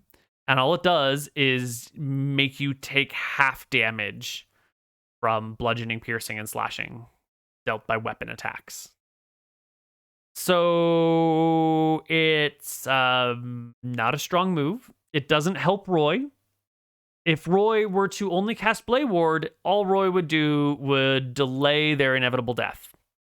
But Roy often does this. Roy does suboptimal moves for roleplay reasons. You could call them Roy play reasons, and it's legit. But it sometimes gives me a heart attack because these suboptimal moves usually happen just as things are getting really, really bad. And then I begin to worry that the whole game is going to end. And if you've watched my campaigns, you know that I don't mind if my campaigns end abruptly. You know, I put a lot of work into them. I've got plans, I've got goals, but you got to respect the players. You got to respect the game. And if the game is going to end, then the game is going to end, and that's the way it's going to be. And so every time things get bad and Roy decides to self-preservation or hide or not join in the combat, my heart skips a little beat. It gets a little irregular. I consider getting a pacemaker, and bullshit. Fucking killing me, Roy. Fuck off. Yeah. That's a miss, right? 13, right? But you're grappled, right? You never did free yourself from the grapple. Yeah. Still needs to hit though. It doesn't matter. It's 13 AC. He would have hit anyways, yeah? Yeah. Oh, okay. Yeah, alright. So you will take 6 points, and they will heal for 3. She will heal for 3. And there is no real, and you know what, I guess it doesn't, yeah, it's fine. We're keeping some distance here. Cassian, take a turn. Here you go. 14? Is this against who? The tentacle. The tentacle person? 14 is a hit. 14 damage, con save. Jesus Christ. Okay. It's hard to see exactly where Drakthar's HP bar is, but this line right here is essentially it. So Drakthar's at about half, which is the time to start running away point, maybe. Natural one. Because if you roll a 1, or you can. No, I think Infinitely just fucking cast Blade Ward on myself and be fine here. Sure, but it's only resistance. It reduces the damage by half. Yeah. I guess it's not infinite, huh? fuck. You see, the suspense is. Or a ram, I'm sorry, for 12 is a hit, and you will take half of 5. I don't think. Because you no, not that roll, die. Roy begins to hurt the creature. Is able to run away a little bit. Life. Drakthar And gains them some going HP because to- survivability is a deal. bite, then is going to release the reel on you. Can't actually and bite. move, and just So instead, gone. we'll false You're life going and to be back up. Speak. The- Cassian fucks some shit up and then runs away. yes, And I think sure. Drakthar's next move is now that their backup is Steer gone, mirror.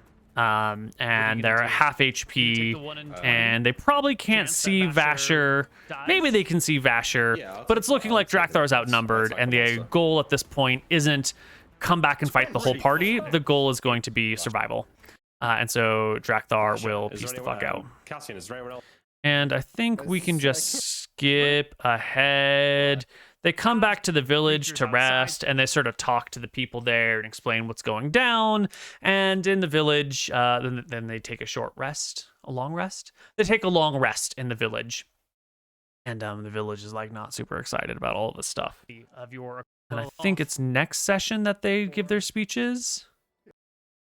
You need like another 1800 XP. Well, Yeah, okay. It's next session that they give some speeches to the village. So that's more or less how this wrapped up. There was no encounter on the way back. It was only a day or so out. Desert's a pretty sparse place. You're unlikely to have encounters very often in the desert. In a jungle, you might have multiple encounters per day. In the desert, you might have 1 or 2 encounters randomly per week, unless you're hanging around a civilized area. And so that's our session. I think this one went really well. I think it went much, much better than the last one. The last one was not our finest moment. This one was pretty good. The party deals with some griffins, then they come to a village. They've sort out the economics of the village a little bit. They sort out some resting in the village a little bit. And then they come off to go do a side quest and deal with a cult. And they do the whole cult side quest in a single session. And that's great. That's exactly what you want out of a side quest. You want the side quest to be like, we're on our main route, and then we do 1 session side quest and we're done. Perfect. Exactly what you want. And now, in the next session, they're just going to continue on to Bellwind without any more distractions, and they're going to get to the next part of the big quest line.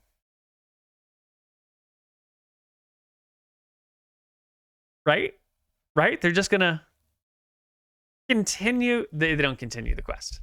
Spoilers. If you haven't seen the next session, they decide to take another side quest. And we'll talk about what happens on that side quest, which is an interesting side quest, to be fair. It's an interesting decision to go on the next side quest, and it brings them to an interesting conundrum, and then it brings them to some interesting and the whole next session